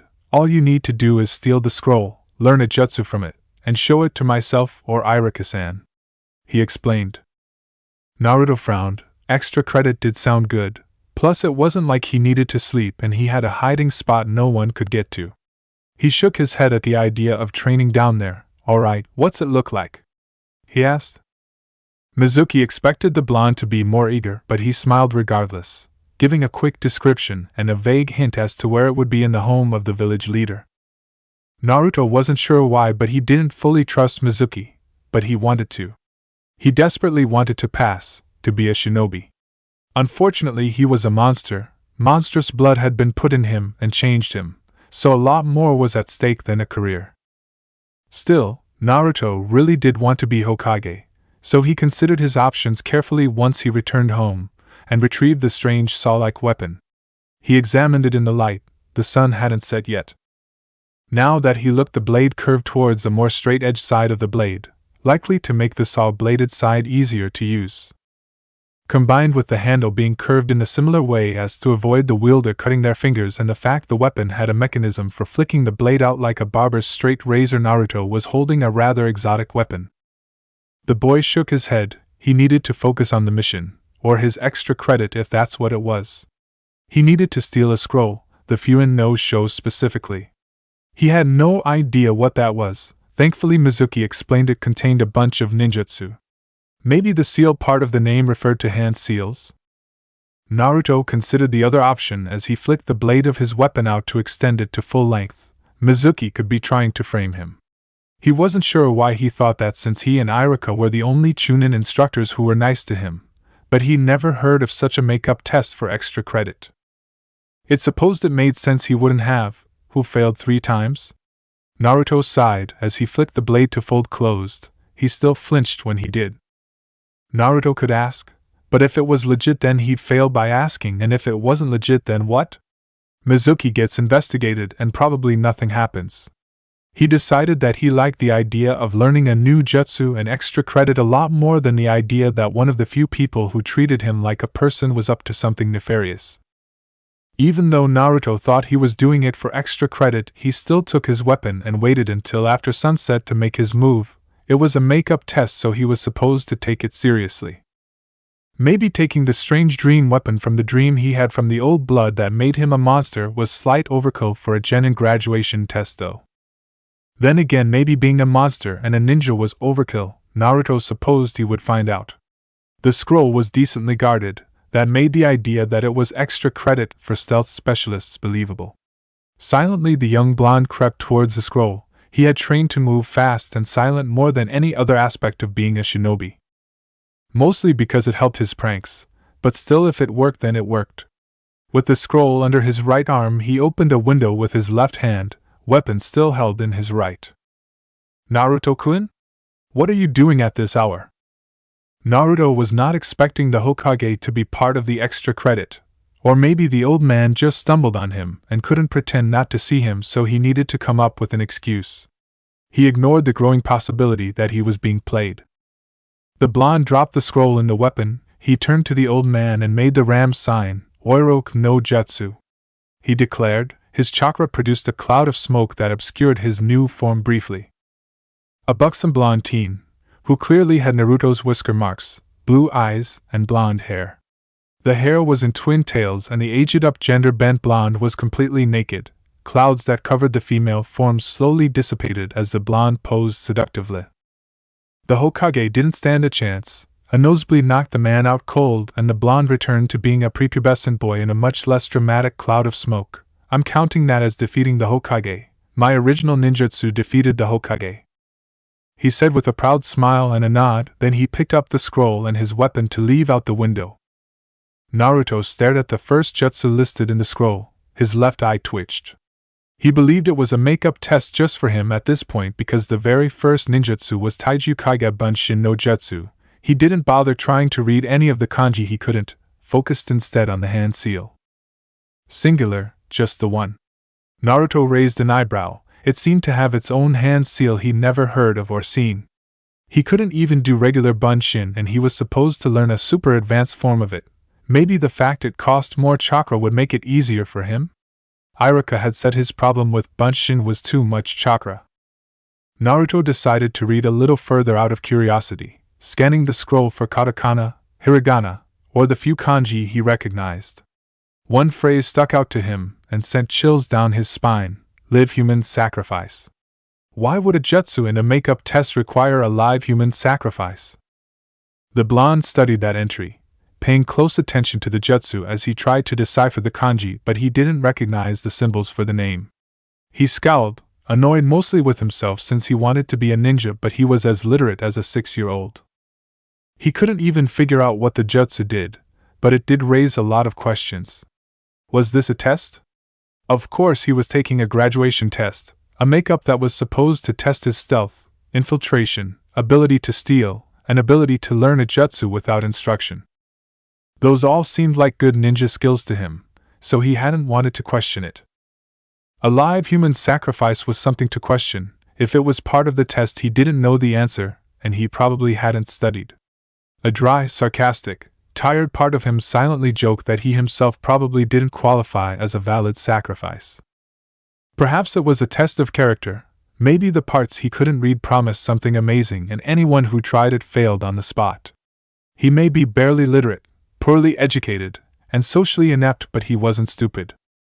Naruto sighed. I'm an idiot. He grumbled. The scroll had been under the guard of the Hokage. Sure, Mizuki knew where it was, but a chunin going there would be suspicious even if he knew vaguely where the scroll was.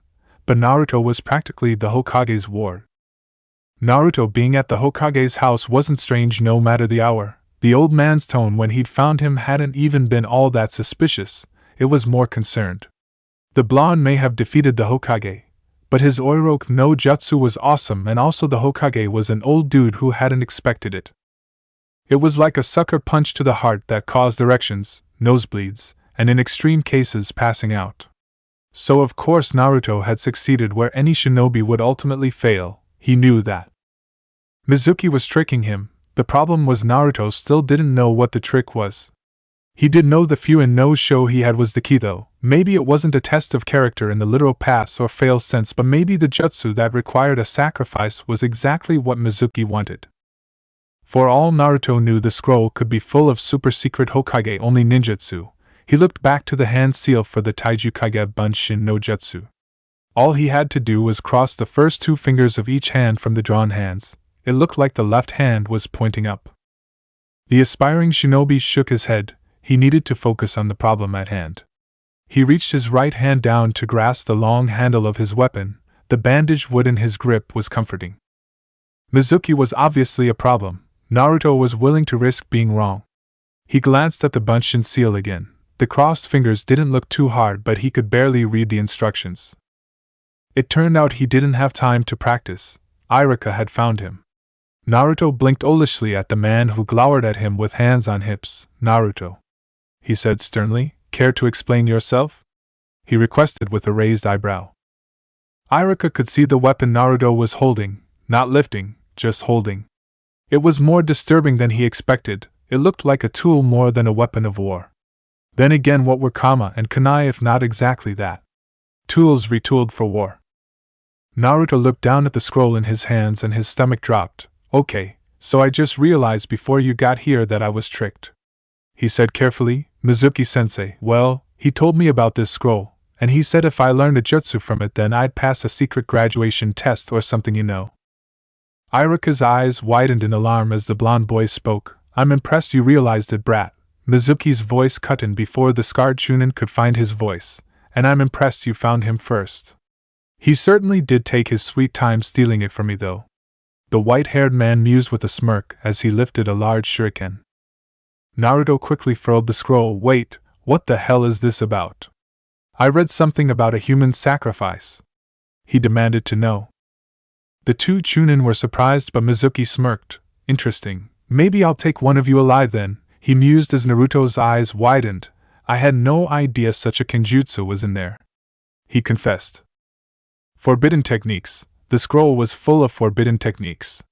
He knew a forbidden hand sign, he'd been in a forbidden dungeon, and he'd been pumped full of forbidden old blood. Naruto lifted the scroll by its strap with his left hand to stare at it. "It figures a bakemono like you would be interested in such things though," Mizuki continued, and the blonde flinched even more than the Chunin expected, so hard the boy's entire stance shifted his right foot back. "Mizuki," Iruka said in a warning tone with a glare at the other Chunin. "Don't you wonder why everyone hates you?" Mizuki continued as his smirk widened. Naruto's eyes widened in panic. "People knew? How many people knew? Was this a setup to kill him for getting that tainted blood in him?" "Mizuki, shut up. It's forbidden," Iruka snapped, confusing the blonde since the man seemed to be covering for him. "It's because you are the Kyuubi no Kitsune," Mizuki announced. 12 years ago, Yondaime-sama couldn't kill the Baikitsun, so he locked it in human form. You," he accused. Naruto didn't even blink. "That's stupid," he said bluntly. "If he was that powerful he wouldn't have been killed down in the dungeons. The old blood would probably be meaningless to something like the dreaded Yoko." Iruka had been about to protest, but he was interrupted by the blonde and surprised by the completely dry tone of the boy. He wasn't sure what to say to that. He could just deny it. "Why did you think everyone hates you then? Because I'm a little shit? I'm sarcastic, rude, I prank people." Naruto listed off his worst qualities in a bored tone. Iruka was surprised further by this attitude. Mizuki blinked. "You know we adults can tell that's a coping mechanism for how much everyone despises you, right?" he asked bluntly, and the blonde flinched. "You are the Kitsune in human form," he insisted. Naruto had the audacity to roll his eyes. "If I'm the Kitsune then why can't I do bunshin, huh?" he asked petulantly as he hefted the scroll over his left shoulder. His right hand still had a grip on his weapon. "Because you're locked in human form," Mizuki snapped. "You even have whisker marks. You have no birth records, you just fucking appeared the night that Chakra no Bakemono nearly destroyed our homes." "Did destroy homes? Killed Iruka's parents," he ranted, and by the end Iruka flinched. "Well, if I am the Baikitsun in a shitty human body then why tell me or give me access to something you think might give me the power to unlock whatever the Yondaime did?" Naruto asked. He still didn't buy it. "I don't think you're competent enough to do that," Mizuki answered bluntly. "Wow, rude," Naruto retorted. "First of all, I figured out your scheme. You fell for it in the first place, and you still have no idea what I'm planning." Mizuki interrupted. "I don't have time for this. Both of you just die," he ordered and threw his oversized shuriken at the blonde. Iruka moved to intercept, but because Naruto stepped towards it and tried to hit the small Fuma shuriken out of the air with his strange saw weapon, the Chunin was forced to halt for a moment too long to save his student from a thrown weapon. The shuriken dug into Naruto's diaphragm below the ribs when he failed to knock it out of the air. Impressively, he held a grip on both his weapon and the scroll strap. "Naruto-kun!" Iruka cried out in alarm. Mizuki leaped down, tossing handfuls of shuriken at the other Chunin. Instead of dodging, the scarred man looked furious. He covered his vitals with his arms and moved to intercept while he ignored the pain of the shuriken going into his body. Naruto could not breathe. The large blade of an oversized shuriken was just under his chest, stopping that, and a delirious part of him wondered what the name of that kind of shuriken was. He did not want to die again. He did not want to wake up in a dream, only to wake up down there again. Naruto let go of the strap for the scroll and lifted his left hand to the hole in the middle of the shuriken. He gripped it and pulled. With a wet sucking sound, the metal blade was ripped from his chest. He bent his right leg, lifted himself on his right elbow, and put down the shuriken to use his left arm to push himself further up. The Chunin noticed the blonde at that point. Both stopped, shocked that the blonde was moving. Naruto still couldn't breathe, but he forced himself to stand. He glared at Mizuki. The blood smelled sweet to the boy. The doll had said he would need blood. Naruto stumbled at Mizuki. The two Chunin stepped back, away from each other and the boy. The blonde swung his right arm. With a flick and a twist, his weapon snapped open as he almost fell over towards the traitorous Chunin as the man's arms raised reflexively. Naruto had not noticed the flat top of the blade had a sharp edge to it as well. It cut open Mizuki's wrists with a cry of pain from the white-haired Chunin. Sweet blood sprayed over Naruto. It sang to him. It sank into the sucking wound just under his ribs. Mizuki stumbled back with a curse and Naruto could breathe again. Damn it! I thought Yondaime-sama locked you away entirely. The man snapped. Naruto thought the truth was far worse, but he couldn't voice that. Iruka got behind the white-haired traitor and grappled him, while he was still reeling from having his wrists cut open, but Mizuki still had fight in him and struggled against being put in a hold. Naruto swung his arm again. The cleaver side of his weapon hit Mizuki's neck while the man couldn't move. He twisted his grip and snapped the blade shut mid-decapitation with a blank look on his face. He could breathe, but his chest was still sore. Iruka looked alarmed as the blood sprayed over both of them and Mizuki's head hit the ground. Naruto saw the haze of the Chi no Ishi. He knew his sensei could not. They were only going into Naruto. Foreign blood sank into what was left of his wound, as if drawn there to seal the injury shut. Chapter 3: A hunter must hunt, a ninja must person. The Sandaime Hokage of Konohagakure no Sato had a situation to deal with. He had hoped to keep Naruto's status as Jinchuriki secret from the boy until he became a Chunin or was ready to train with the Biju Chakra as a genin. Mizuki had ruined that, and now the man was dead. That Naruto delivered the killing blow was surprising, but Hiruzen guessed from what Iruka had said that it had been a moment of anger. The boy killing the traitor was a minor issue though. They wouldn't get information out of him, but he was stopped. The major issue was that while Naruto had initially denied the very idea of being the Kyuubi, he had also survived getting stabbed in the diaphragm and recovered in a matter of seconds. The old man had heard of Uzumaki vitality, but he knew this was different. The only explanation was some of the Kitsune's power leaking through the Fuinjutsu that kept it locked up. In Naruto's mind, it was now all too obvious that he was a monster. He wasn't sure why Mizuki had been ranting about the Kyuubi, but there was no denying he'd recovered from a mortal wound. Maybe Iruka hadn't seen exactly what had happened, but how was Naruto supposed to explain it? To the blonde's memory, his body had sucked up the blood into his wounds like he was some twisted form of vampire, and to top it off, that had healed him. How was he supposed to explain his recovery? His injury would have killed a full-grown adult. Naruto-kun, Hiruzen began softly, despite what Mizuki may have tried to have you believe, you are not a Bakemono, he continued as the boy tensed, you are not the Kitsune. Yondaime-sama used Fuinjutsu to lock the Bakemono away in a baby that night 12 years ago. That is the secret kept from your generation, you are that baby. He explained, and the blonde blinked owlishly. Some of the Baketsun's power was likely used by this Fuin to keep you alive, and I assure you no one will blame you for killing a traitor, although I ask you keep your temper from driving you to kill a man who might have information in your future career as a shinobi. He finished as he slid a hitaite across his desk. Naruto was still stuck on the idea that they were using the Kitsune as an excuse for his unnatural recovery, but he did not want to explain that some evil blood in his veins was the reason he was alive. He stared at the hitaite for a moment, then his eyes widened. I get to be a shinobi? He asked. Hiruzen was concerned by how long the boy had taken to react to that part. He looked exhausted. A genin, he specified.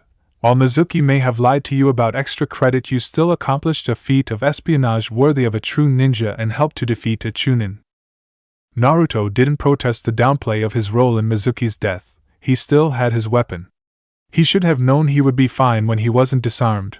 He put it in his lap and picked up the Hittite. He admired the symbol for a moment before he took off his goggles, still a bit bloody despite having washed his face and hands, more blood-stained clothes. Then he tied the Hittite around his head so the metal plate with his village symbol covered his forehead. "Can you teach me how to clean blood out of my clothes?" Naruto asked tiredly. "I'll organize someone to show you tomorrow. You need to get some sleep. You have to get your shinobi identification photo taken tomorrow, and you don't want such deep bags for that." Once he was home, Naruto checked his reflection in his bathroom mirror. The bags under his eyes were getting pretty bad. Also, his orange shirt with the black shuriken on the chest had been ruined, ironically enough, by a shuriken to his chest. He made a mental note never to wear pictures of weapons again. As he tore the bloodied shirt off, he noticed adult ninja giving him looks, but at least they just thought he was weird because of the kyubi.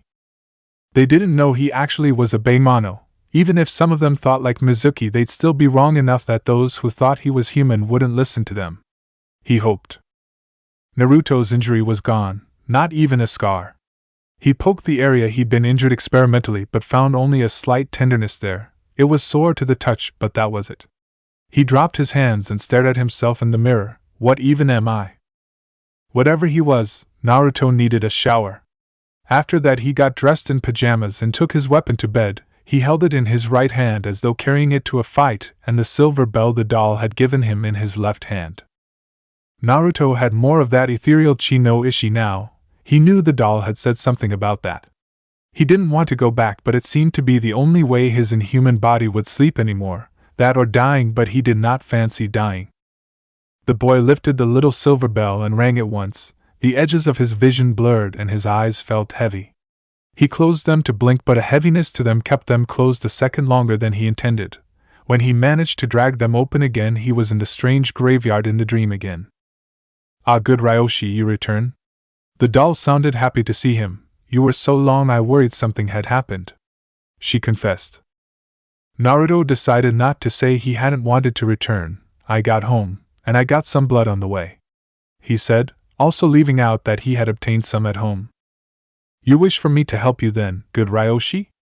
The doll asked, and he nodded. "I am honored. Step close to me and simply focus on what you wish to improve," she prompted, watching the young blonde hesitate. "Vitality, endurance, strength," she began. "Chakra control?" Naruto interrupted. It was what he needed most as a ninja, apparently.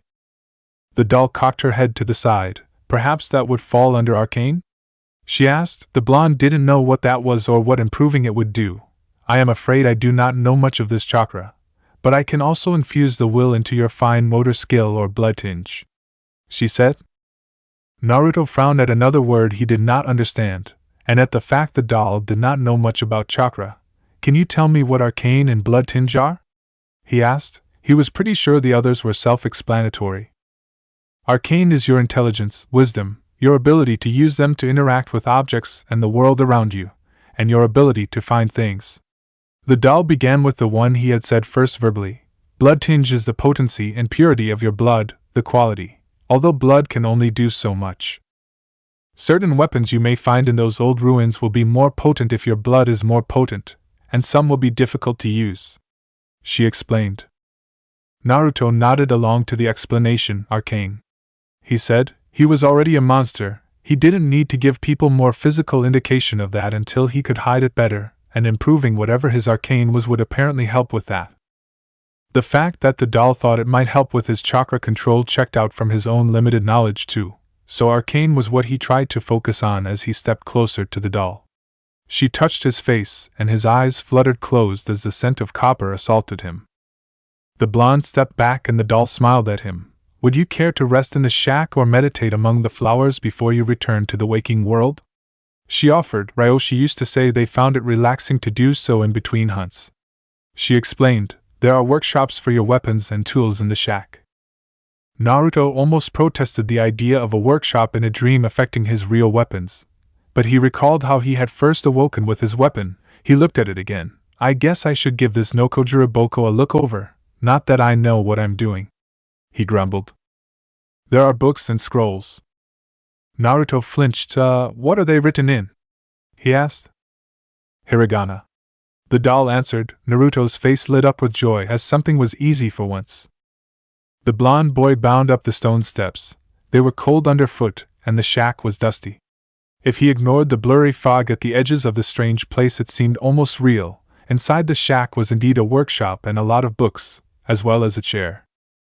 Naruto put his weapon on what he assumed was the weapons workbench, but before he could examine the tools, his attention was caught by the unfinished weapons on display. A larger version of his current weapon, missing a handle. An axe too big for him to use even if the haft did look like it wouldn't snap off at the center, and a bladed whip with a metal cane head for a handle. Naruto realized he had seen the whip before, as a cane in the hands of the old man who had given him the old blood. The boy decided he would try to repair or finish the weapons later and turned to look at the books. It was mostly books and a few scrolls. Not the kind of scrolls he was used to either, much thinner, and none of them had a central pole for the paper to wrap around. The books were mostly unlabeled, seemed to be journals. One was a book of pick-up lines for some reason, a copy of Ika whatever that was, some books on metallurgy, engineering, and blacksmithing. There were also survival guides, astronomy textbooks, and for some reason a book on the theory of where the moon came from. He was pretty sure it was just always there, but he picked the book up and skimmed through it. It started with some nonsense about how the moon was the tomb of some dead god, then it continued to say that it was going against such common thought. What? Naruto asked and read that again. The book seemed to think that the idea of the moon being the artificially made tomb of a dead god was common knowledge. He couldn't find a date, but those ruins under Konoha, the dungeon, did seem ancient. The books didn't look that ancient though, but he read on to see where the author thought the moon really came from. The moon was a presence that fabricated a war between gods, to kill one so it may inhabit its tomb and become a god. What is this? Naruto wondered at the contradictory ramblings. He tossed the book aside. Well, that's some useless fiction, he grumbled, checking over the weapon books to see if any of them might help him with maintaining his no Kojiraboko. If he was going to be a shinobi who couldn't even do bunshin, he'd maintain his weapons, hone his supernatural powers, and try not to let anyone know exactly how horrifyingly inhuman he was. The boy resolved that he would be the Hokage still, he would be a shinobi. Naruto just needed to be more deceptive than he would normally like, hiding his inhumanity from his peers while using it to his advantage. He could handle lying. Being a Bakemono might be cheating, but he would just have to live with it. The blond boy did wonder what was going on with the Kyuubi no Yoko. If the old blood had affected the kitsune in some way that would not become apparent until later, then Naruto would be in trouble. He decided he'd have to just cross that bridge when he got there. Naruto returned to the waking world after a farewell from the doll. It was so motherly that the boy opened his eyes only to blink tears out of them. He sat up and checked his weapon. He still had it like he did in the dream, but unfortunately he hadn't been able to do much but clean it. The blonde stood up and left his no Kojiraboko on the bed to check his wardrobe. He was running out of clothes that were not blood-stained. The boy pulled on orange shorts, a sleeveless blue shirt, and a short-sleeved orange jacket with blue trim and a broken zipper. Naruto hesitated. The weather was supposed to be cold still, but he didn't feel cold. Would people notice his outfit was weird?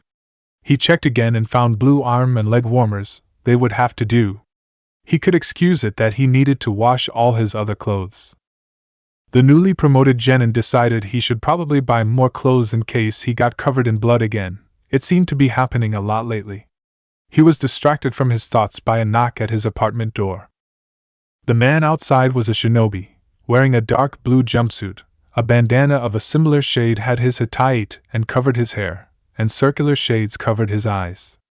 Naruto thought the man looked rather boring, but he was carrying a bag of some kind. Naruto Uzumaki, the man began with some disdain as he adjusted his shades with his free hand. I am Ebisu. Hokage-sama ordered me to teach you how to clean blood out of fabrics, and generously paid for these cleaning chemicals. He explained, grab your laundry and follow me. Your apartment has washing machines in the basement, right? He asked. Naruto nodded and grabbed his basket of bloody clothes, tossed his weapon on top with his shuriken holster and tool pouch, and grabbed his keys before going out the door, locking his apartment, and turning to follow Ebisu. The man raised an eyebrow at the weapon. "Why on earth are you bringing that thing?" he asked. Naruto frowned as he looked for an excuse on the weapon itself. "I want to wash the bandages," he said, struggling not to lilt his tone up into a question. Naruto waited until his clothes were finally clean before he got dressed again, back into his favorite outfit, albeit he now wore his shuriken holster on his left leg and had abandoned his goggles. He felt comforted having his orange jacket back on, something about the white swirl on the left sleeve. He considered the size of his wallet, and wondered if he could afford some mesh shirts now that he'd been promoted. First, the boy had to get his picture taken. If he hadn't had to wash his clothes and he didn't have so many concerns, he may have tried to wear kabuki face paint for it. War paint was cool and not enough people wore it anymore in his opinion. As it was, Naruto was just glad the bags under his eyes weren't too deep. The Sandaime Hokage nodded approvingly as they finished filling out his paperwork. "Congratulations, Naruto-kun," the old man said kindly once they were done. The boy tried not to think about the fact that he'd earned his Hittite by killing Nezuki after being tricked into stealing something that was apparently very dangerous. Naruto gave a big fake smile. "I'll get your hat in no time," he insisted eagerly. He did still want to be Hokage, and it was an easy goal to distract himself with, no matter how far off it actually was. The old man scoffed as he smiled back, but the blonde was distracted by the door sliding open to a sudden stop at just a crack. Hiruzen noticed the way Naruto's demeanor shifted and his grip tightened on that weapon of his, Konohamaru. The old man began sternly, and a strangled yelp could be heard at the door. "I know I said I was mostly speaking with Genin today, but this is not a meeting for you to jump into," he said in his best lecturing tone. Technically, there was no reason his grandson couldn't come in and meet the Genin, but the door closed and the sound of receding running footsteps disappeared down the hall. Hiruzen sighed. Normally he'd let the boy get away with his antics out of consideration for his age, but with how Naruto was right now it was a dangerous thing, and he'd expressed that in his tone. Naruto heard it. He hadn't noticed his subconscious reaction to the lurking child, but he noticed the reaction to it. "I should, go get some new shinobi supplies, maybe some armor or something," he muttered as he stood and left the office. The paperwork was done after all. "Don't forget to be at orientation to meet your cell tomorrow, Naruto-kun," the Sandaime called after him. The boy was glad there was still fondness to the tone. Naruto did have enough money for a mesh undershirt. He wanted more armor, but most of the good stuff was above his current budget. He decided on a pair of metal-backed fingerless gloves in dark blue. Even with the bandages around the wooden handle, he felt like he needed some extra protection if he was going to regularly use the weapon.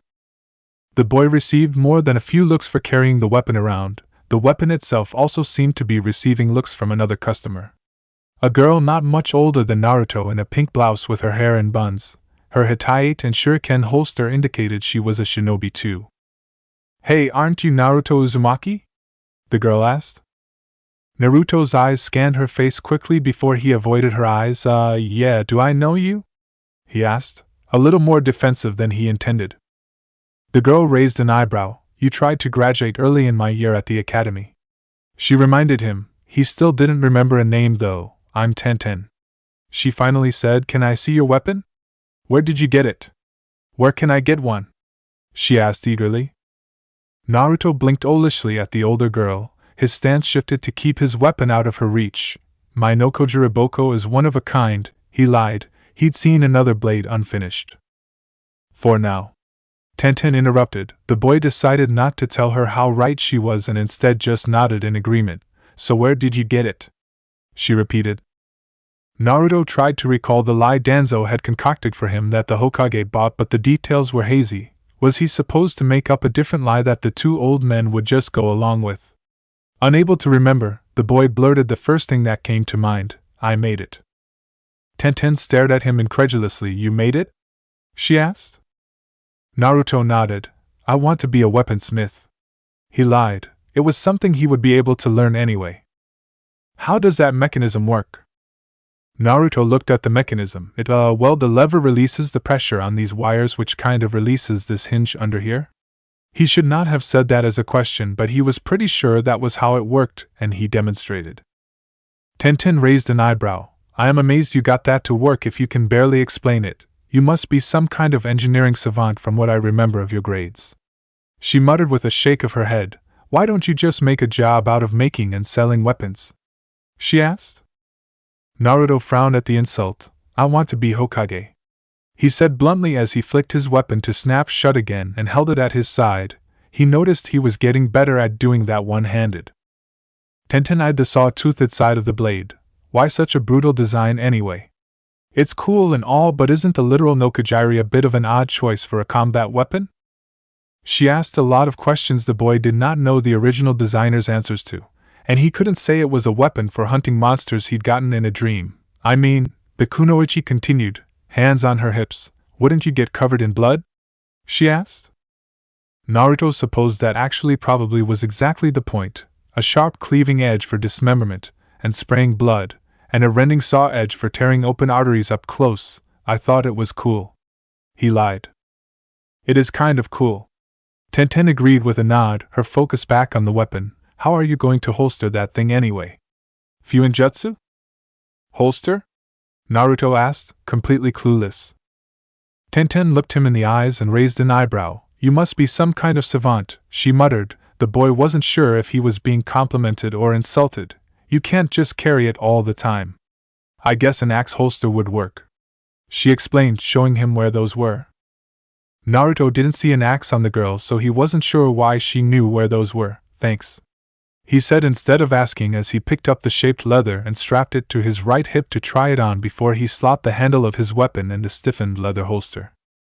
The blade touched the right leg of the boy, but it was side on and didn't seem like it would cut him, so it would be a good enough holster for performing ninjutsu.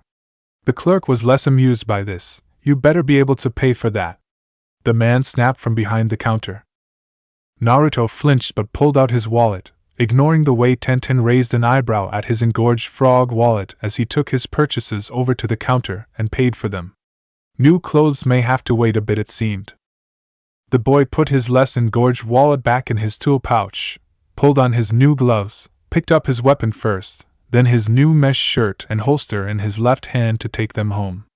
Tenten waved as she turned to continue her own shopping. See you around, she told him. Yeah, see you, Naruto agreed as he hurried away with his purchases.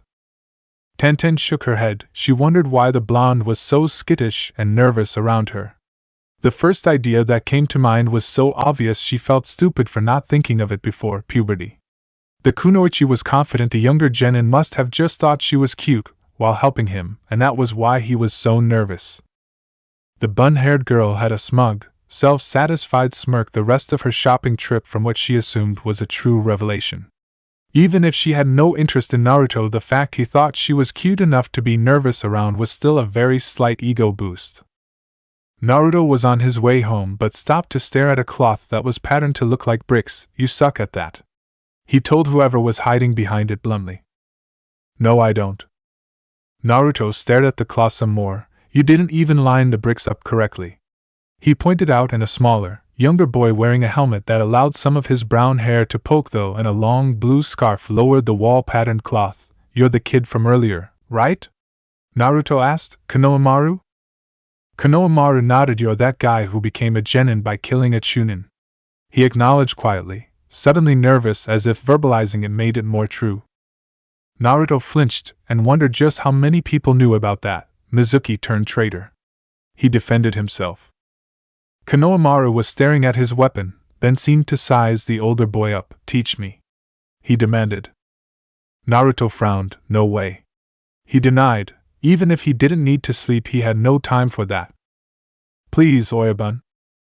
Naruto could not believe how tempting it was just because the promise of being called boss had been implied. He'd probably go for it if he didn't have so much other stuff to deal with. No, maybe if I'm Jonin when you graduate I'll take your cell, he offered, recalling that he was meeting his own Jonin commander tomorrow. How surprisingly mature of you. Ebisu's voice surprised the boys. I will be his Jonin sensei, however. I will not allow Omego-sama to be tutored by the likes of you, he said coldly. Naruto realized that despite having taught him how to clean blood out of his clothes, the man was one of the people who disdained the boy for the kitsune. His first instinct was still a wince at the very idea that someone might have an idea at how inhuman he actually was. You could die before then. Naruto pointed out morbidly. He did not mean for it to sound like a veiled threat. So could you? Ebisu retorted darkly, his eyes narrowed. Naruto tried not to argue with that or laugh at the absurdity that he actually couldn't die as far as he was aware, or at least it probably wouldn't hold as long as he could dream. Instead, he just gave a non-committal shrug. Konohamaru frowned. I bet he could teach me way better things, just look at that Nokajiri. Right. He insisted. Ebisu shook his head with a sigh. A completely ridiculous and impractical weapon, he said bluntly, needlessly cruel and brutal too. He scolded the blonde dryly. Naruto measured the distance between himself and Ebisu, stepped forward, and lifted his arm to snap the blade unfurled at the man but didn't touch him. It works fine. He said evenly, I killed a rabid dog with it. He added, the image of the humanoid thing he'd killed coming to mind, but he couldn't list that. Ebisu glared at the blonde. Omego-sama, we're leaving. He insisted. Naruto snapped his blade shut and holstered it. Why should he have to go with you anyway? He asked. Ebisu scoffed. I am an elite Tokubetsu Jonin, tasked with tutoring Omego-sama. I have had the distinction of training many Hokage candidates. I am his best shortcut to his goal of becoming Hokage. The man lectured with a smirk as he adjusted his shades. Naruto's eyes drooped slightly as his frown deepened. There are no shortcuts, he denied bluntly, not for something like being Hokage. He added before he considered what the Tokujonin said, also you don't look much older than the Yondaime, so I'm guessing none of your candidates actually succeeded. He added, and the older shinobi gawked at him for the blatant disrespect. Unfortunately for Ebisu, Konohamaru thought Naruto was the coolest shinobi and a person to emulate after that display, even if the blonde did leave him to be tutored by the Tokujonin. The younger boy was confident he'd get Naruto to train him one day. Naruto had nothing else to do for the day. He could train, but he had a good idea of where he could do that a bit more privately. He didn't bother getting changed, simply gripped Nokojiriboko, pulled the silver bell out of his tool pouch, sat with his back to the wall in a relaxed position, and rang the bell. As before, his vision blurred, and when his blue eyes blinked, Naruto was in the dream again. He was getting used to which tombstone had his body, but was curious. So what is with all this tombstones? He asked. Once you have rested somewhere, the doll pointed at one that said Operating Theater, Depth 1 in hiragana, that place will be available for you to transport to through the dream. She explained. Naruto first took a moment to process that the hell he'd been subjected to for multiple floors was only considered to be a depth of 1, whatever that meant, and that his other active tombstone simply said Ryoshi Apartment, Surface. Are you saying my body teleports? Naruto asked, and the doll nodded plainly. Shit, I need to cover my windows and up my security. He muttered. No one currently watches your body. Naruto decided not to question how the eerie doll knew that and decided that if he could teleport from the dream, then maybe he could find out more. Hesitantly, he approached the tombstone that led down to Depth 1, the Operating Theater. If Naruto wanted to figure out what was happening to him, he'd need to go deeper anyway, so he wasted no more time arguing with himself and stepped into the hazy light. The blonde opened his eyes. They were already adjusted to the low light, as if they'd been closed for the entire time he'd been in the dream. He supposed technically they had been. Dreaming was weirder now that he was, well, whatever he was. The doll, and even the tombstones of the dream itself, referred to him as Ryoshi. With that in mind, he got up and left the operating theater to hunt for those strange monsters. The Chi no Ishi seemed useful, and there was a source no one would notice missing underground. Naruto woke up in the dream. He was pretty sure he had been going deeper into the depths beneath Konoha when something killed him again. That was the second time he died, and he didn't even see what did it. The doll seemed wholly unconcerned as the blonde sat up and inspected himself. A phantom stinging pain in his neck indicated what injury had killed him. With a shudder, Naruto realized a spider as big as he was had dropped on him and bitten his neck open. What kind of twisted ecosystem had spiders that hunted large mammals like that? Naruto decided he was probably not yet ready to go dungeon diving and trudged his way up to the shack to begin studying. He checked the journals and found a completely unorganized mess of notes in different handwriting talking about the dangers of the dungeon and how the halls moved when they weren't watched. Naruto took some solace that others had noticed the ability to teleport to rest sites as well, and more than one person remarked on their immortality. To his surprise, few seemed to regard the old blood as a curse like he did. Some even wrote about how they had sought it out to cure some illness or another, and the benefits were greater than they ever imagined. Whatever killed you is likely to still have your chi no ishi if you hurry, good Ryoshi. The doll prompted kindly from the doorway, and that was a weird statement to hear. It is good to see you trying to learn more of the dungeon, but many Ryoshi found they learned best by doing. And all became frustrated when a Yaja stole their chi no ishi and got away. Naruto wondered how long he'd been reading but nodded. Thanks, I'll try to do that, he muttered, scratching the back of his head before picking up his Nokojuriboko and returning to the operating theater yet again. The blonde moved more carefully now, his eyes checked his corners and exits more quickly. He had to go through more dogs to get back to the spot where he died and checked for signs of the spider. Now that he looked more closely, he saw webs around the upper lip of the archway into the next room. The spider had dropped from there to kill him. If Naruto had looked up before, he may have even noticed something was wrong. The blonde tossed a shuriken at the stone with his left hand. It made a clang and the spider descended with a hissing sound. It was even more terrifying than Naruto expected. The boy lifted his weapon and it snapped to full length as he stepped back on his left foot and swung it down.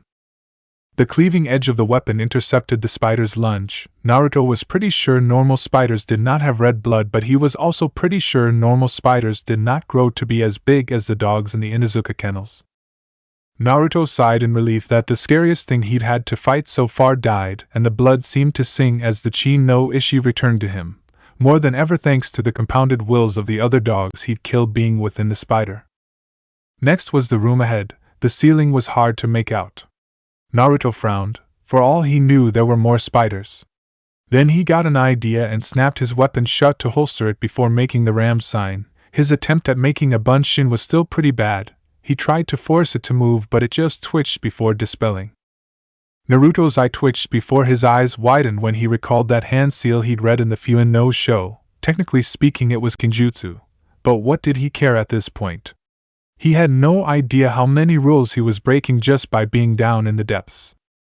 So Naruto began to practice trying to make a bunshin with the crossed fingers hand sign. It was slow progress, but he finally made one that looked passable. It could move too, and it went into the large open room. There it promptly stepped on a pressure plate, and was dispelled by being struck by projectiles of some kind that it tried and failed to dodge. Alright, that was worth the hour it took to figure that out, Naruto decided before he turned to return to the operating theater so he could return to the dream so he could return home. Back in the dream, Naruto focused on the idea of his fine motor skill improving when he approached the doll and closed his eyes. She touched his face, and he heard a rushing sound in his ears as the ethereal wills within the blood were infused into one of his base abilities. Then the boy decided he needed to see the journals again, but even the earlier ones at the very start made very little mention of the doll. One even referred to her as a plain doll that allows me to gain more power. Very valuable, and to his horror one even noted that she would return after killed without losing any affection for the one who killed her. That the knowledge existed, and how it must have come about, made Naruto feel ill. What made it worse was the implication that the doll acted with such affection towards every Ryoshi. However, few actually questioned the nature of the doll. It occurred to Naruto that the doll herself was here before him, so he supposed if someone wrote something she didn't want others to see, it would be missing. But nothing seemed amiss in regards to the journals. Abandoning that line of investigation for now, the blonde boy picked up a few of the books on metallurgy and engineering to take them to the weapons workbench. He still wasn't sure what the other workbench was for.